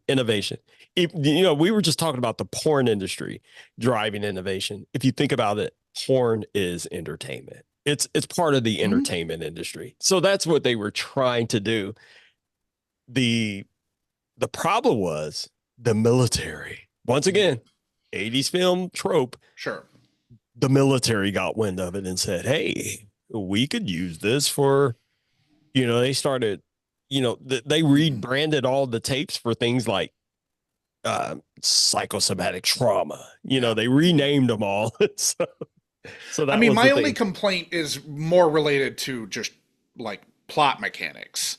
Yeah. Like I understand like that it should be like you have to scale it down for commercial uses, but for the purposes of the film, if the big bad is going to be the militarization of the tech, then they don't need to worry about the scaling down part. You're just adding an extra 20 minutes of plot that could otherwise be used to flesh out like how the technology works or something, or how we're like working so hard to make these advancements, and this is the wall we've run into, and how do we get past this wall? We don't get any of that, and we're instead spent watching Natalie Genius Natalie Genius. We're watching Natalie Genius work her way down and make this thing smaller and smaller and smaller, instead of like worrying about the more pertinent thing to the story that we're watching, which is the military is going to co-opt. The thing was at that point, they were naive. They didn't know. They didn't really get it. They were just trying to make awesome tools and technology. Right. No, I totally get all of that. Before they knew it, the company sold them out, which still is, as I think back on these movies, watching this movie and other movies of its type, the military comes and takes it. Sure. That's my problem. It's like, how does the military just come and take stuff? Okay, whatever. You can say however you can spend that however you want to, but in my opinion, that's kind of, looking back at it now, it's like, that's kind of silly. Yeah, sure. Next thing we know, the military came in and they took everything. Like they had their own scientists and doctors and everything. They shut down the whole system. They just came in and took everything. Really? How'd that work out? Where's the details in that? So did rewatching this reinforce your belief at the time that this was the be all end all technological advancement we needed, and make you wish that this technology had been developed in the intervening years? Yeah. Okay. I still love it. I still think this is an absolute genius idea. Could you imagine, for example, I am a huge Godzilla stan. Could you imagine if someone figured out, have you ever watched Shin Godzilla? I have. Yes. Yeah. I'm probably more the Godzilla watcher in this. I'm not a big kaiju guy. Could you imagine if somehow they created a way where they filmed the entire experience as a first person experience, recorded it, and then you could plug in this Brainstorm apparatus and have that same experience that they did? Yeah. I mean, you'd make $1 million. Yeah. Bro, I would buy all of that. It would be absolutely amazing. And whether you're fighting Godzilla or being Godzilla, I'd want to be Godzilla, or if I was one of the scientists trying to run away, trying to figure out why Godzilla is Godzilla. That entire film, there's so many perspectives that you could film it from and put it on tape, and someone could put a headset on and be like, oh yeah, I'm so-and-so right now through this entire plot. Did you feel sated, Leo, on a how, quotient on like, yes, we're giving you the visual of this without a screen, but like making sure that all of your senses are being tickled by this apparatus. Did you get a sense that you really got enough from this movie in terms of like them explaining, getting into the shop talk? Well, I got enough that it made sense. So just understanding that things like, when you're looking, your vision, understanding that you don't see with your eyes, you see with your brain. Mm-hmm. So this movie kind of taps into that sort of thing if you think about it, because all the things they were talking about were, it's about all sensory perception is actually in your brain. It's not actually in the things that you think are doing what they're doing. When you hear, sound comes into your ears, but technically you hear in your brain. So it made enough sense to me that, if you could develop a machine with enough probes and things like that and sensors that are, grabbing brain waves, that you could manipulate them and feed things back into them to where you're experiencing someone else's, experience. It made enough sense to me. Okay. Not when I was that young. Sure. But nowadays, I'm like, I think getting into the subconscious of it, right? Like that's why you kind of have to be in this fugue state. It's almost as if you're dreaming, which is why you can see things in your dream that you don't need your eyes for. Exactly. You can hear people say things to you in a dream that you aren't hearing in reality. Right. Which is why maybe if you endure something in a dream, you will flinch, even though that's not happening to you. Exactly. Wow, you said that a lot better than I did. So, thanks, Sean. I've been thinking about it. It was that death scene at the end that really got you thinking about it, didn't it? Well, we're about to get to that because in clip 4, and the next clip, I asked what memory stuck out to you most about Brainstorm, and you said... There is one part in this movie that will stick with me forever when Christopher Walken plugs in to watch, I should stop saying watch, to experience. Someone had died, and now I can't remember who it was and what happened. And the machine recorded them dying. Okay. And they started going into the afterlife. That whole sequence, chef's kiss. Nice. And I remember watching that with the family. I was a kid and my mom and my dad, and we're all sitting there watching. It was like, oh my gosh, they're recording someone going to heaven. Uh-huh. And that was just wild to me. Whenever I hear the name of this movie or even think about it, that's the scene that always pops in my head first. Okay. The death scene. And it's not, we don't see anyone go to hell? No. Well, actually, okay. I think there was a part of it where they got to see what it would be like if you did. Okay. But whoever it was that died, it turned around and was like, yeah, but you're not going there. Don't worry about that, though. You're not going, if I remember correctly. I think they did touch on that just for a moment, but then they started going up into the light, like they like to say. So hell's just a cruel tease. Well, it's just to show you what you had to, what would have happened if you had messed up. Right. Is it surprising to you that you'd kind of memory hold Lillian? No, not at all. Okay. That, like I said, that scene, that was big for me. And it's probably because, my faith, my beliefs and blah, blah, blah. And I think that's probably why. That's why it sticks out and always will stick out. Mm-hmm. And when I rewatched it today, the part I was talking about, the hell scene, where it's like people grabbing at your flesh and moaning and groaning. That was that. I liked it. I was like, yeah. I love what they did with this. Yeah, I'm really surprised. I'm sure that Dugan is interested in that descent. But like the freaky, I mean, and maybe this like blew out my speakers was when they have that scene where both Christopher Walken and his son kind of experience that, like the torment. Yeah. I mean, that's got to be that probably was on a first watch something that like rattled you. Especially as a young person. Yeah, I was like, oh, shit. Yeah. That took me out. Yeah. I was like, wow. That's pretty crazy. It was well shot. I think, you know, I'll always give kudos to them for that. I think it was a great. I mean, he's an effects. It was a great element to put in there. He's an effects guru. Like he. So for those who don't know, Trumbull. This is his second directorial feature, but he'd done a lot of the effects on 2001: A Space Odyssey.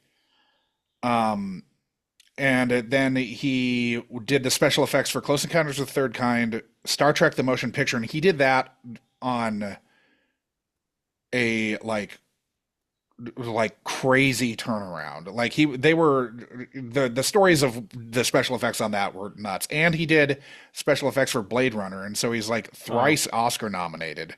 Yeah. Yep. And he almost went bankrupt doing the special effects for Andromeda Strain. Because he underquoted everything. He didn't really know what he was doing yet because he'd really just done 2001. So then Andromeda Strain almost bankrupted him. His only other directorial feature was Silent Running, and then he did a 12-minute short Night of Dreams, which was meant to like showcase ShowScan. Was your family taken in as much as you were by the death reel? I think so. I mean, that was something we talked about a lot. It was like, man, the idea of that whole sequence. So, yeah. And so you said you saw this in the theater. So initially you didn't remember having seen it in the theater, but when you watched, was the sort of aspect ratio stuff the thing that brought you back to like, oh no, I did see this in the theater? Yeah. Okay. Because you can never forget that, you know, seeing it, you know, right. Especially back then, like, you know, everything's so big and encompassing. It's like, oh my gosh. And, you know, when they expanded, I was like, oh, and you know, that was one of the things I loved about this movie, that they did it in the theater that way, was you knew that this was something important when it expanded like that. Yeah. And it encompassed you. And it was like, wow. Cause you're watching the rest of the movie like this. And then suddenly everything goes, amazing. At the time. Oh yeah, no, for sure. And like, if you're in the theater, this would play so much bigger. You know, like at home, it doesn't play that way because even on, you know, my TV's fairly big. When you're watching at home, you're watching techniques. Right. Is the way I like to explain it. It's like, now I can see the technique, what they were doing, but when I was in the theater, I wasn't really catching that. I was just enthralled. Right, because it's so much more immersive. Right.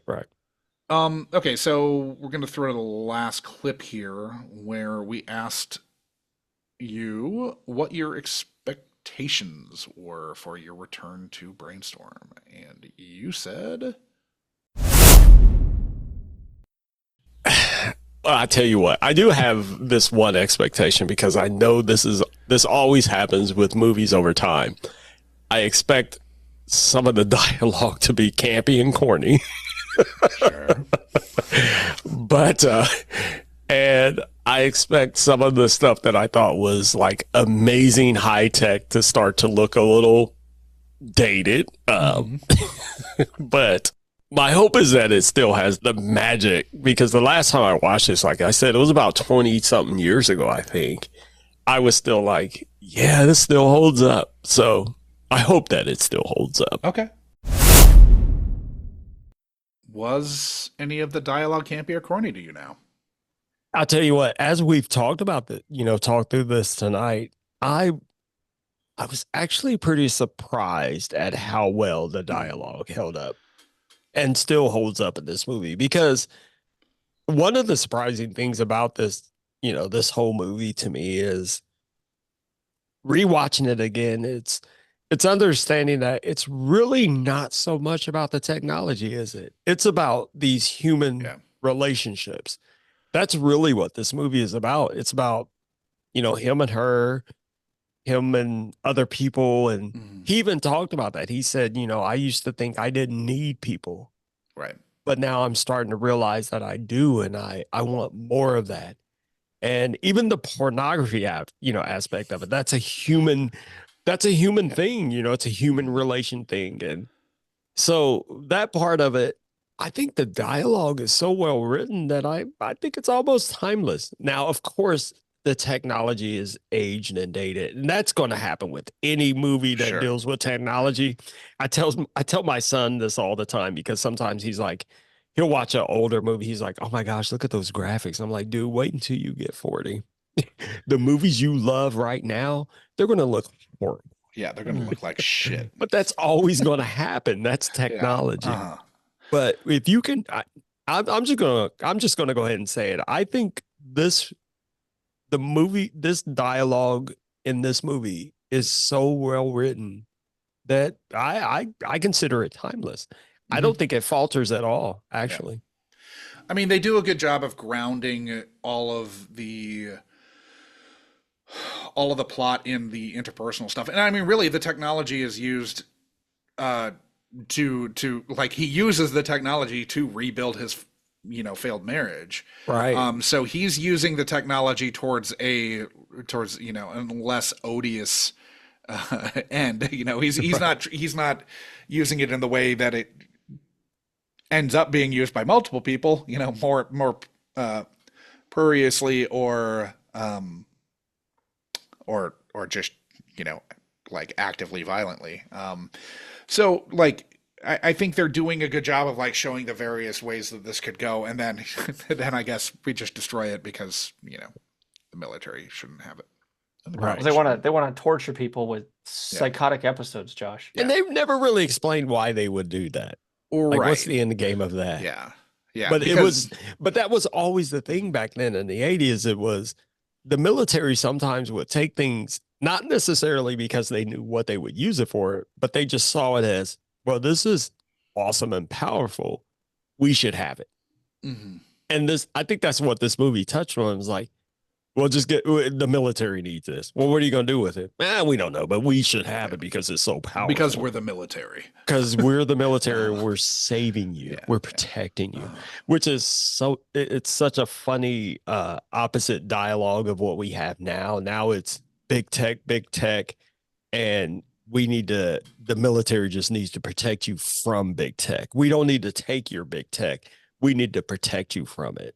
So it's like big tech's not just doing whatever the fuck the military wants. Anyway, right. It's like this opposite dialogue. It used to be, well, if you develop something so cool, we're going to take it. Now it's, well, you develop something so cool, we're going to demonize you for it. You're now the enemy. And it's fascinating to watch. So was the magic still there for you? Absolutely.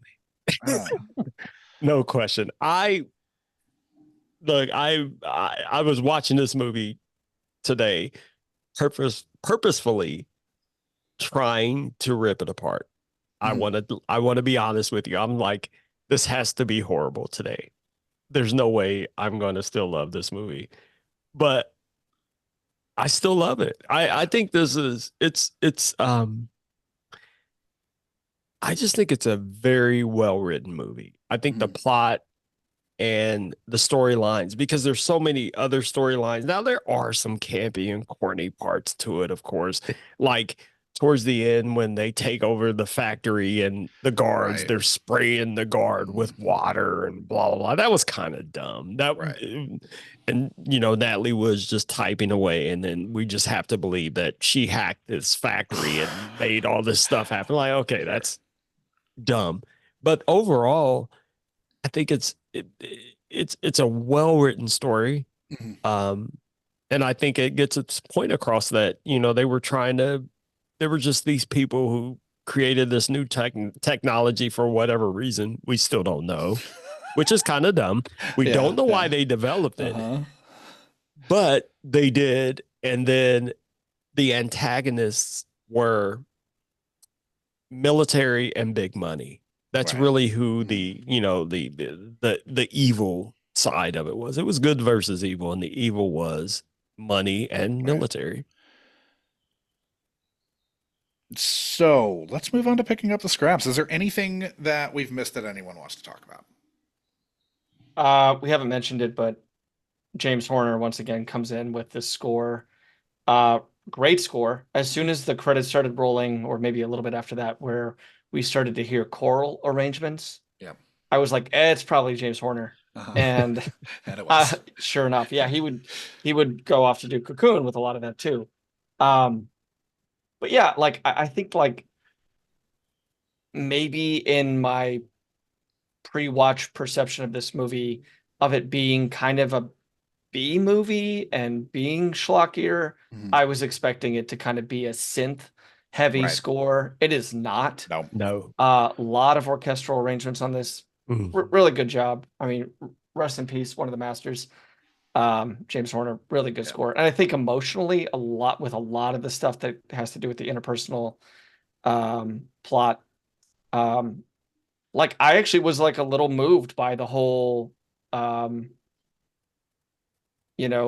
courtship between the two characters, Walken and Wood. And I think a lot of that, credit to your composer, is to get that emotion right. When I was watching that scene, I was thinking of that it was kind of shades of Terrence Malick. And funnily enough, Trumbull was brought in on Tree of Life to do the effects. Oh, weird. So he I mean, came there in and is did the Tree of Life, like,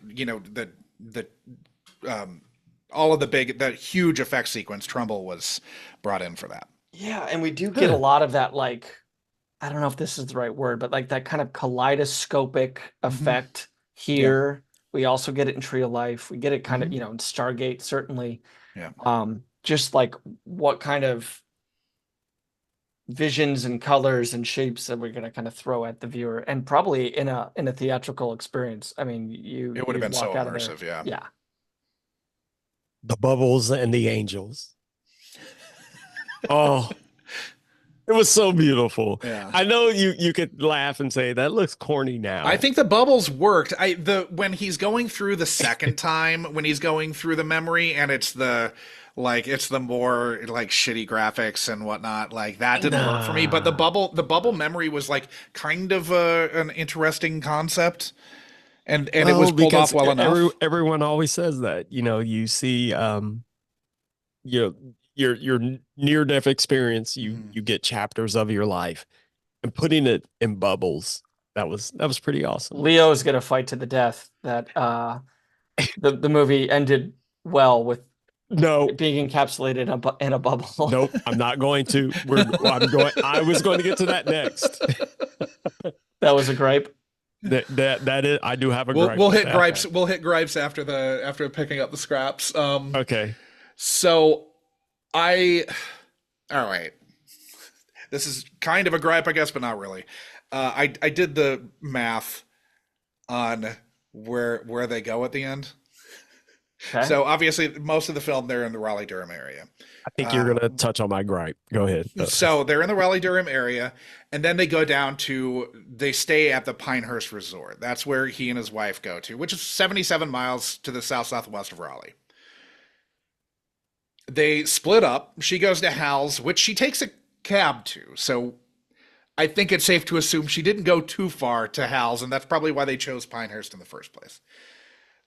So they split up. She takes a taxi ride to Hal's. Then Walken is meant to flee Pinehurst while she is hacking, and drives to the Kitty Hawk National Memorial, or the Wright Brothers National Memorial, out south of Kitty Hawk. Yeah. To dial back in. The distance from fucking Pinehurst to the Wright Brothers National Memorial, 268 miles, 4 hours and 19 minutes by car right now. It's a long state. There's half of my gripe. Yeah. The distance is so, and then she is able to get to him while he's still like dialed in and should be well past Which should have been, but, and if you think about that tape, the way it was running, that should have been about 15 minutes. Yeah. How did she get there? No.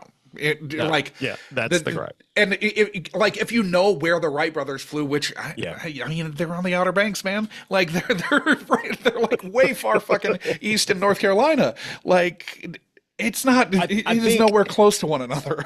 And I think what happened here was something that happens with quite a few films is you've gone so long, you're doing a great job, a great job. Now we gotta wrap this up. Sure. How do we wrap this up? Have them not stay at a place where the we fucking wrap it up PGA they get back together and she comes in and blah blah blah. It doesn't matter if it makes sense. We got to wrap this movie up because what's our runtime right now? We got to wrap this up, and I think that's what happened. It was a victim of we have to wrap this. Well, and who up. knows what else they didn't shoot because she had died, or what else they shot and then they cut, and then they had to wrap it up. They had to edit it out. It's because we're running too long. And then, like you said, and then she wasn't available anymore. So, movies are not made chronologically. I mean, I think that's right. It's a bit of a I don't know. I don't want to let them off the hook in that regard because it does feel like the second half of this movie is so much it is not as patient. It is not as like well thought out. It is certainly like the clarity goes down in many scenes. Motivations go down in many scenes. Like my biggest gripe is just like kind of the second half of this because there is so much promise in that first half. They have a great premise. It's kind of fumbled at the goal line. They kind of fumble, a little bit. Yeah. They fuck it up at like the 30-yard line too. You know, like, I mean, credit to Walken to just kind of putting his foot harder down on the accelerator and kind of making it work. Like his performance, you know, like as he's kind of floundering, like he's still walking and he's great. And just like how he moves is so interesting to kind of watch. He is by far the slowest typist I've ever seen. Jesus, his hunt and peck. Did you notice slowest hacker? Oh no, Jackie and I both laughed at that. Oh my God, you're a scientist. You'd think he could just he could just like pretend he's typing. He doesn't need to be typing the real thing. Just use all your fingers, man. Yeah, I mean, like Natalie Wood's probably not playing piano. She can just do this, right? But Leo, I think you touched on it earlier when it came to gripes. Is like we have this like existential moment. It like everything is kind of riding on post-death what Lillian is experiencing. It's like it's the movie, right? Like, and meanwhile, we have cops like falling on ball bearings. Yeah. And like, that fucking it turned slapstick at the fucking. And what I think is that? Like, and they were probably I thought about it. I was thinking these were just filler scenes. Yeah, they were just put in as filler. You know, you can You have do a lot better. Yeah. You can have Natalie Wood like in the room as they're sawing it down with that power saw. You could have like them. That's the biggest problem is that they're not affecting the action. You can have beads of in the sweat climax running of the down film as that hack is going on, as like this needs to happen. Like that's something where you really see Trumbull fuck up and fumble. Like the effects, he's got it down, but like creating that tension, you needed like a James Cameron or you needed I mean, look at the last. Instead, we get Keystone Cops. 45 minutes of aliens and how tense every single moment is in that. Not to say like this is on the same page as Aliens, but like we could have had something that was equal in terms of tension to the importance of that moment, and we got like a cheap gag. Yeah, and it was kind of like we want to know how does someone hack something and destroy it without asking nerds and tech people how you hack something and destroy it. Right. Yeah. Yeah. The way we think you would do it is Mhm. you would shoot foam and water in the room and Yeah. have cops fall all over the place. And over you'd have an mulberries. automated forklift, like And just and it talked Yeah. suddenly. Yeah, and and it was just so dumb. I'm like, no. Yeah. I'll get into that unless you guys have a gripe. well, Leo, let's get your gripe in. Well, we've already covered it. Okay, This was really my gripe. And then it was even the inactive. it was that whole Yeah. sequence. It was like that part of the movie. I felt that it was just so weak compared to the rest of it.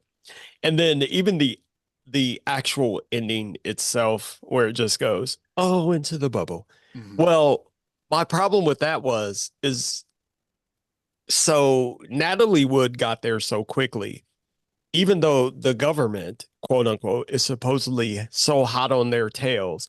How come they weren't there? Where were all the cops and government officials coming in and swooping on Christopher and her? Like, where was everyone else? It was just her. And she had all this time to go through this whole scene of come back to me. No, don't let this happen, blah, blah, blah. And then we hug and kiss at the end and it's over.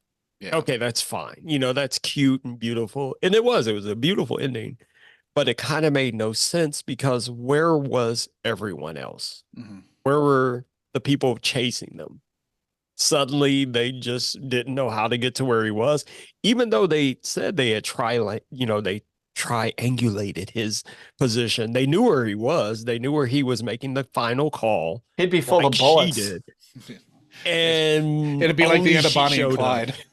Yeah, they would have riddled his bodies. They would have made sure that he saw what Lily Right. saw. But only she showed up, and they had all that time for him to finish all that out, and Yeah. still no one showed up, and it just ended. And like maybe again, to bring up the Matrix, we have that scene at the end that was like super emotional with Trinity telling Neo, how she knows he's the one because she loves him. It felt like we really rushed that shit too with Natalie Wood. It was Right. like, get up, Michael, get I up. suspect that's a byproduct of her dying. Yeah, I mean, that's what we should say. Like, we should make that asterisk. Like, Yeah.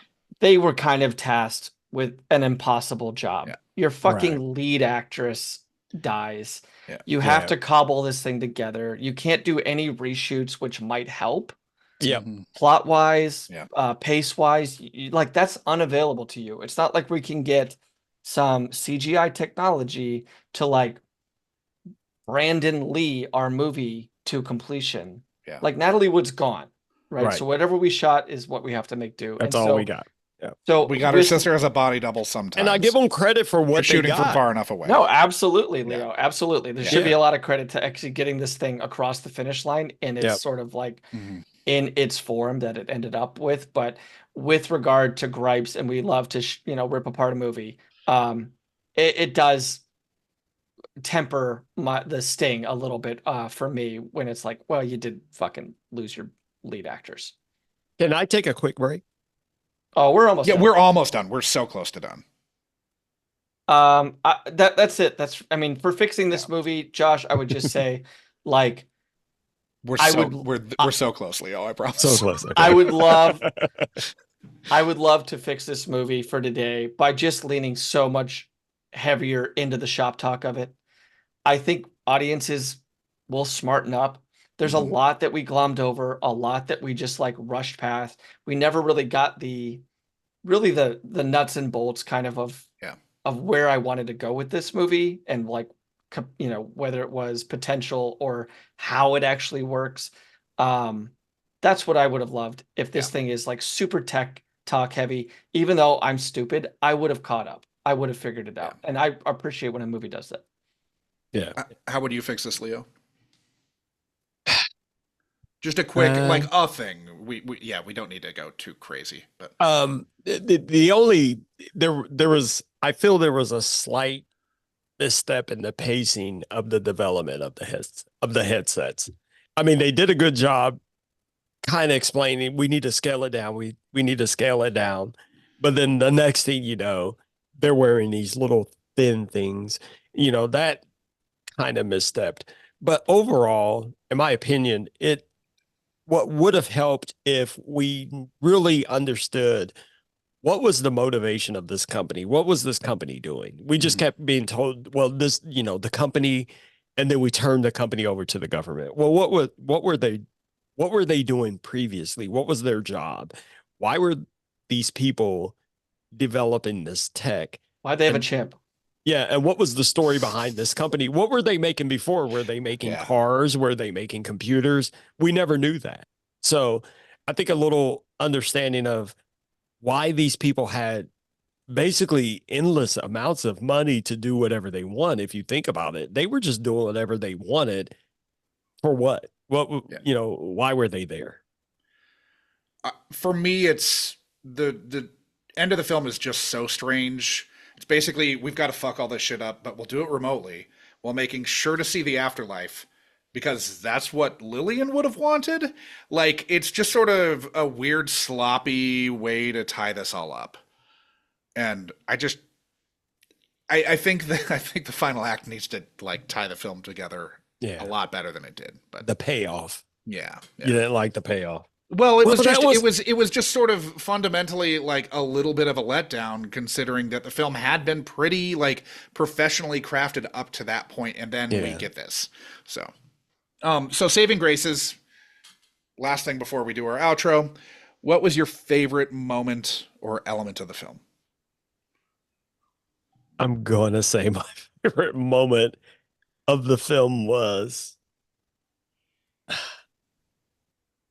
literally the recording, the thought that, I've worked on this thing my entire life and I'm about to die. This is the greatest thing I'm ever going to be known for. So I need to record the greatest moment of my life, which is my death. I think I loved that part. The presence of mind. To do She that. was such a company player. And I don't think she was thinking it from a company. No, she was thinking of it from a scientific She was just thinking standpoint. it from, this was this discovery, this thing we've developed. What would be my last major contribution? It would be recording the biggest mystery of humankind. That's overall why I love this movie too, is because she really took a bullet. Yeah. She was just like, well, I know I'm out. I might as well record it. Yeah. That's like the person who got bit by the zombies kind of running into a bunch of them with like a vest of grenades or something. Yeah. To take out the most. Yeah. My saving grace, I guess, I think is the rekindling of the relationship between Walken and Wood, seeing them and like not even knowing too much about their backstory or what they had on the side or how much of that is whatever valid. What do you think they made with the stuff they pulled out of the fridge? Yeah, a lot of champagne and then what, eggs? Eggs? Yeah. Eggs or something. And thinking about that whole off-screen romance, I was thinking about as a director, like if you're directing people and you're trying to tell them you need to look like you're in love, but it's a hard love and it's a challenge. As a director, wouldn't you be like, oh gosh, they're having an affair off screen? I mean, anyway, so like, that helps develop their characters, right? If you've ever been on set though, where one of the actors is like not getting out of the fucking trailer and not making it to set on time. If you've ever been on set when that's happening, you are so fucking infuriated if you're anyone else on set. Right. To use an example Josh brought up earlier, Zeffirelli really encouraged the blossoming real life relationship between his Romeo and Juliet. So what I'm curious though is if they're filming these like, hey, hopelessly in love married couple scenes, whether that's causal or whether that's the result of their relationship, like pretending that you're in love with someone to this degree in this many scenes in this many hours in front of the camera, does that contribute to feelings when you're off camera? Yeah. To me, it's right before what you're talking about, the rekindling. It's the reel that he puts together. Like I think conceptually it's kind of corny, but when he puts it together, I think the reel that he shows of them like being in love when they were in love the first time, I think that's probably the most effective. Yeah, and I think like that's probably like kind of in every, maybe that's part of just being a human is that you want people to kind of remember you in those types of snippets, right? Like it would be great if we could all kind of put together our own best of montage. Well, we clip can. out all It's the times called, where we're we assholes. can. It's called Instagram. Yeah, sure. Only the best. This is yeah. just this is his Instagram page, basically. This is his story. So, Leo, overall, how do you feel about your return to Brainstorm after all this time? I don't know if I'm going to be the anomaly because I haven't listened to every episode. I've been listening to your show. Most people have at least generally enjoyed going back. I sincerely enjoy going back. This movie, it still lives up, in my opinion, even with the flaws. And even, the flaws I pointed out, I had those same flaws even the first time I watched it. It was like, well, that's kind of dumb, but yeah. But yeah, I think this movie holds up. I still consider it a classic, and I encourage anyone to check it out, especially people who have never heard of this movie. I think you will be pleasantly surprised, because it touches on so much, the human elements like we talked about, and the way technology develops. This still holds true today, in my opinion. So, except for the military is going to come in and take everything element. But other than that, yeah, I think it holds up great. Yeah. So before we say goodbye to the listeners at home, where can they find you, Leo? People can find me everywhere. No, primarily I'm active on Blue Sky. He's in your backyard. I'm in your backyard right now. On a bike. Yeah, on a recumbent bicycle. Cracking a bud. No, I'm primarily active on Blue Sky. I know people lately, it seems like people are bastardizing Blue Sky and making fun of it. And people keep saying, well, we might as well stay on X. It used to be Twitter, but I'm not on Twitter. I'm not on X. I haven't been on there in 2 years. I'm primarily active on Blue Sky, like I said, on Threads. I'm still active on ACX doing audiobooks. If you're an author and you need an audiobook authored by my voice, if you like my voice, hit me up. I do production stuff and blah blah blah. Like I said, I'm working on a new show, working on some new stuff that will hopefully have dropped by the time this does. By the time this drops, you may have already heard it. So your handle on social media, is generally Leo J. Allen Jr. Everywhere you can find me, anywhere on the internet, regardless of social media, it's always Leo J. Allen Jr., which was, I talked about this in the very first episode of Voluntary Input as to why that is. Yeah. So there's the breadcrumb. There you go. There's the breadcrumb. Exactly. Well, Leo, thank you so much for subjecting your childhood to the scrutiny of the Unkind Rewind. It passed. It did. Oh, thank you. I'm glad. Passed the test. Thanks, Leo. Thanks for having me on, and it's great talking with you guys. And yeah, thanks. If you want to have me back, I would love to. Oh yeah. Rewind some other movies for sure. We'll do all of Louise Fletcher's work. I'm down. I told you, original thirst trap. Sure. Louise Fletcher. She's the original thirst trap. On that note, bye everybody. Yeah.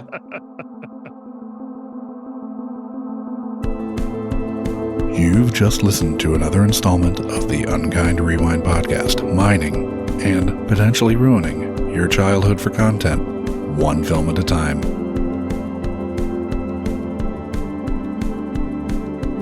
Unkind Rewind is a Munchcast production and can be ingested wherever you listen to podcasts and on the Unkind Rewind YouTube channel.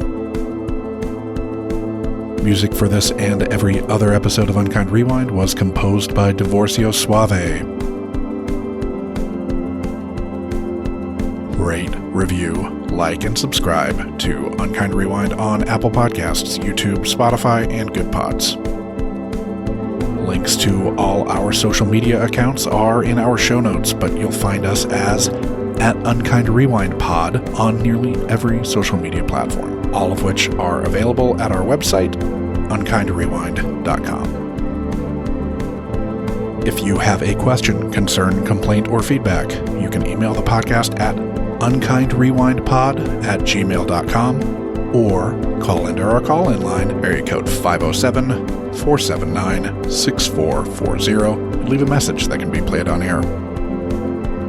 Fans should join the Munchcast Discord to discuss this or any other episode of the Unkind Rewind with like-minded people. This dialogue may just make it into a future episode of the pod.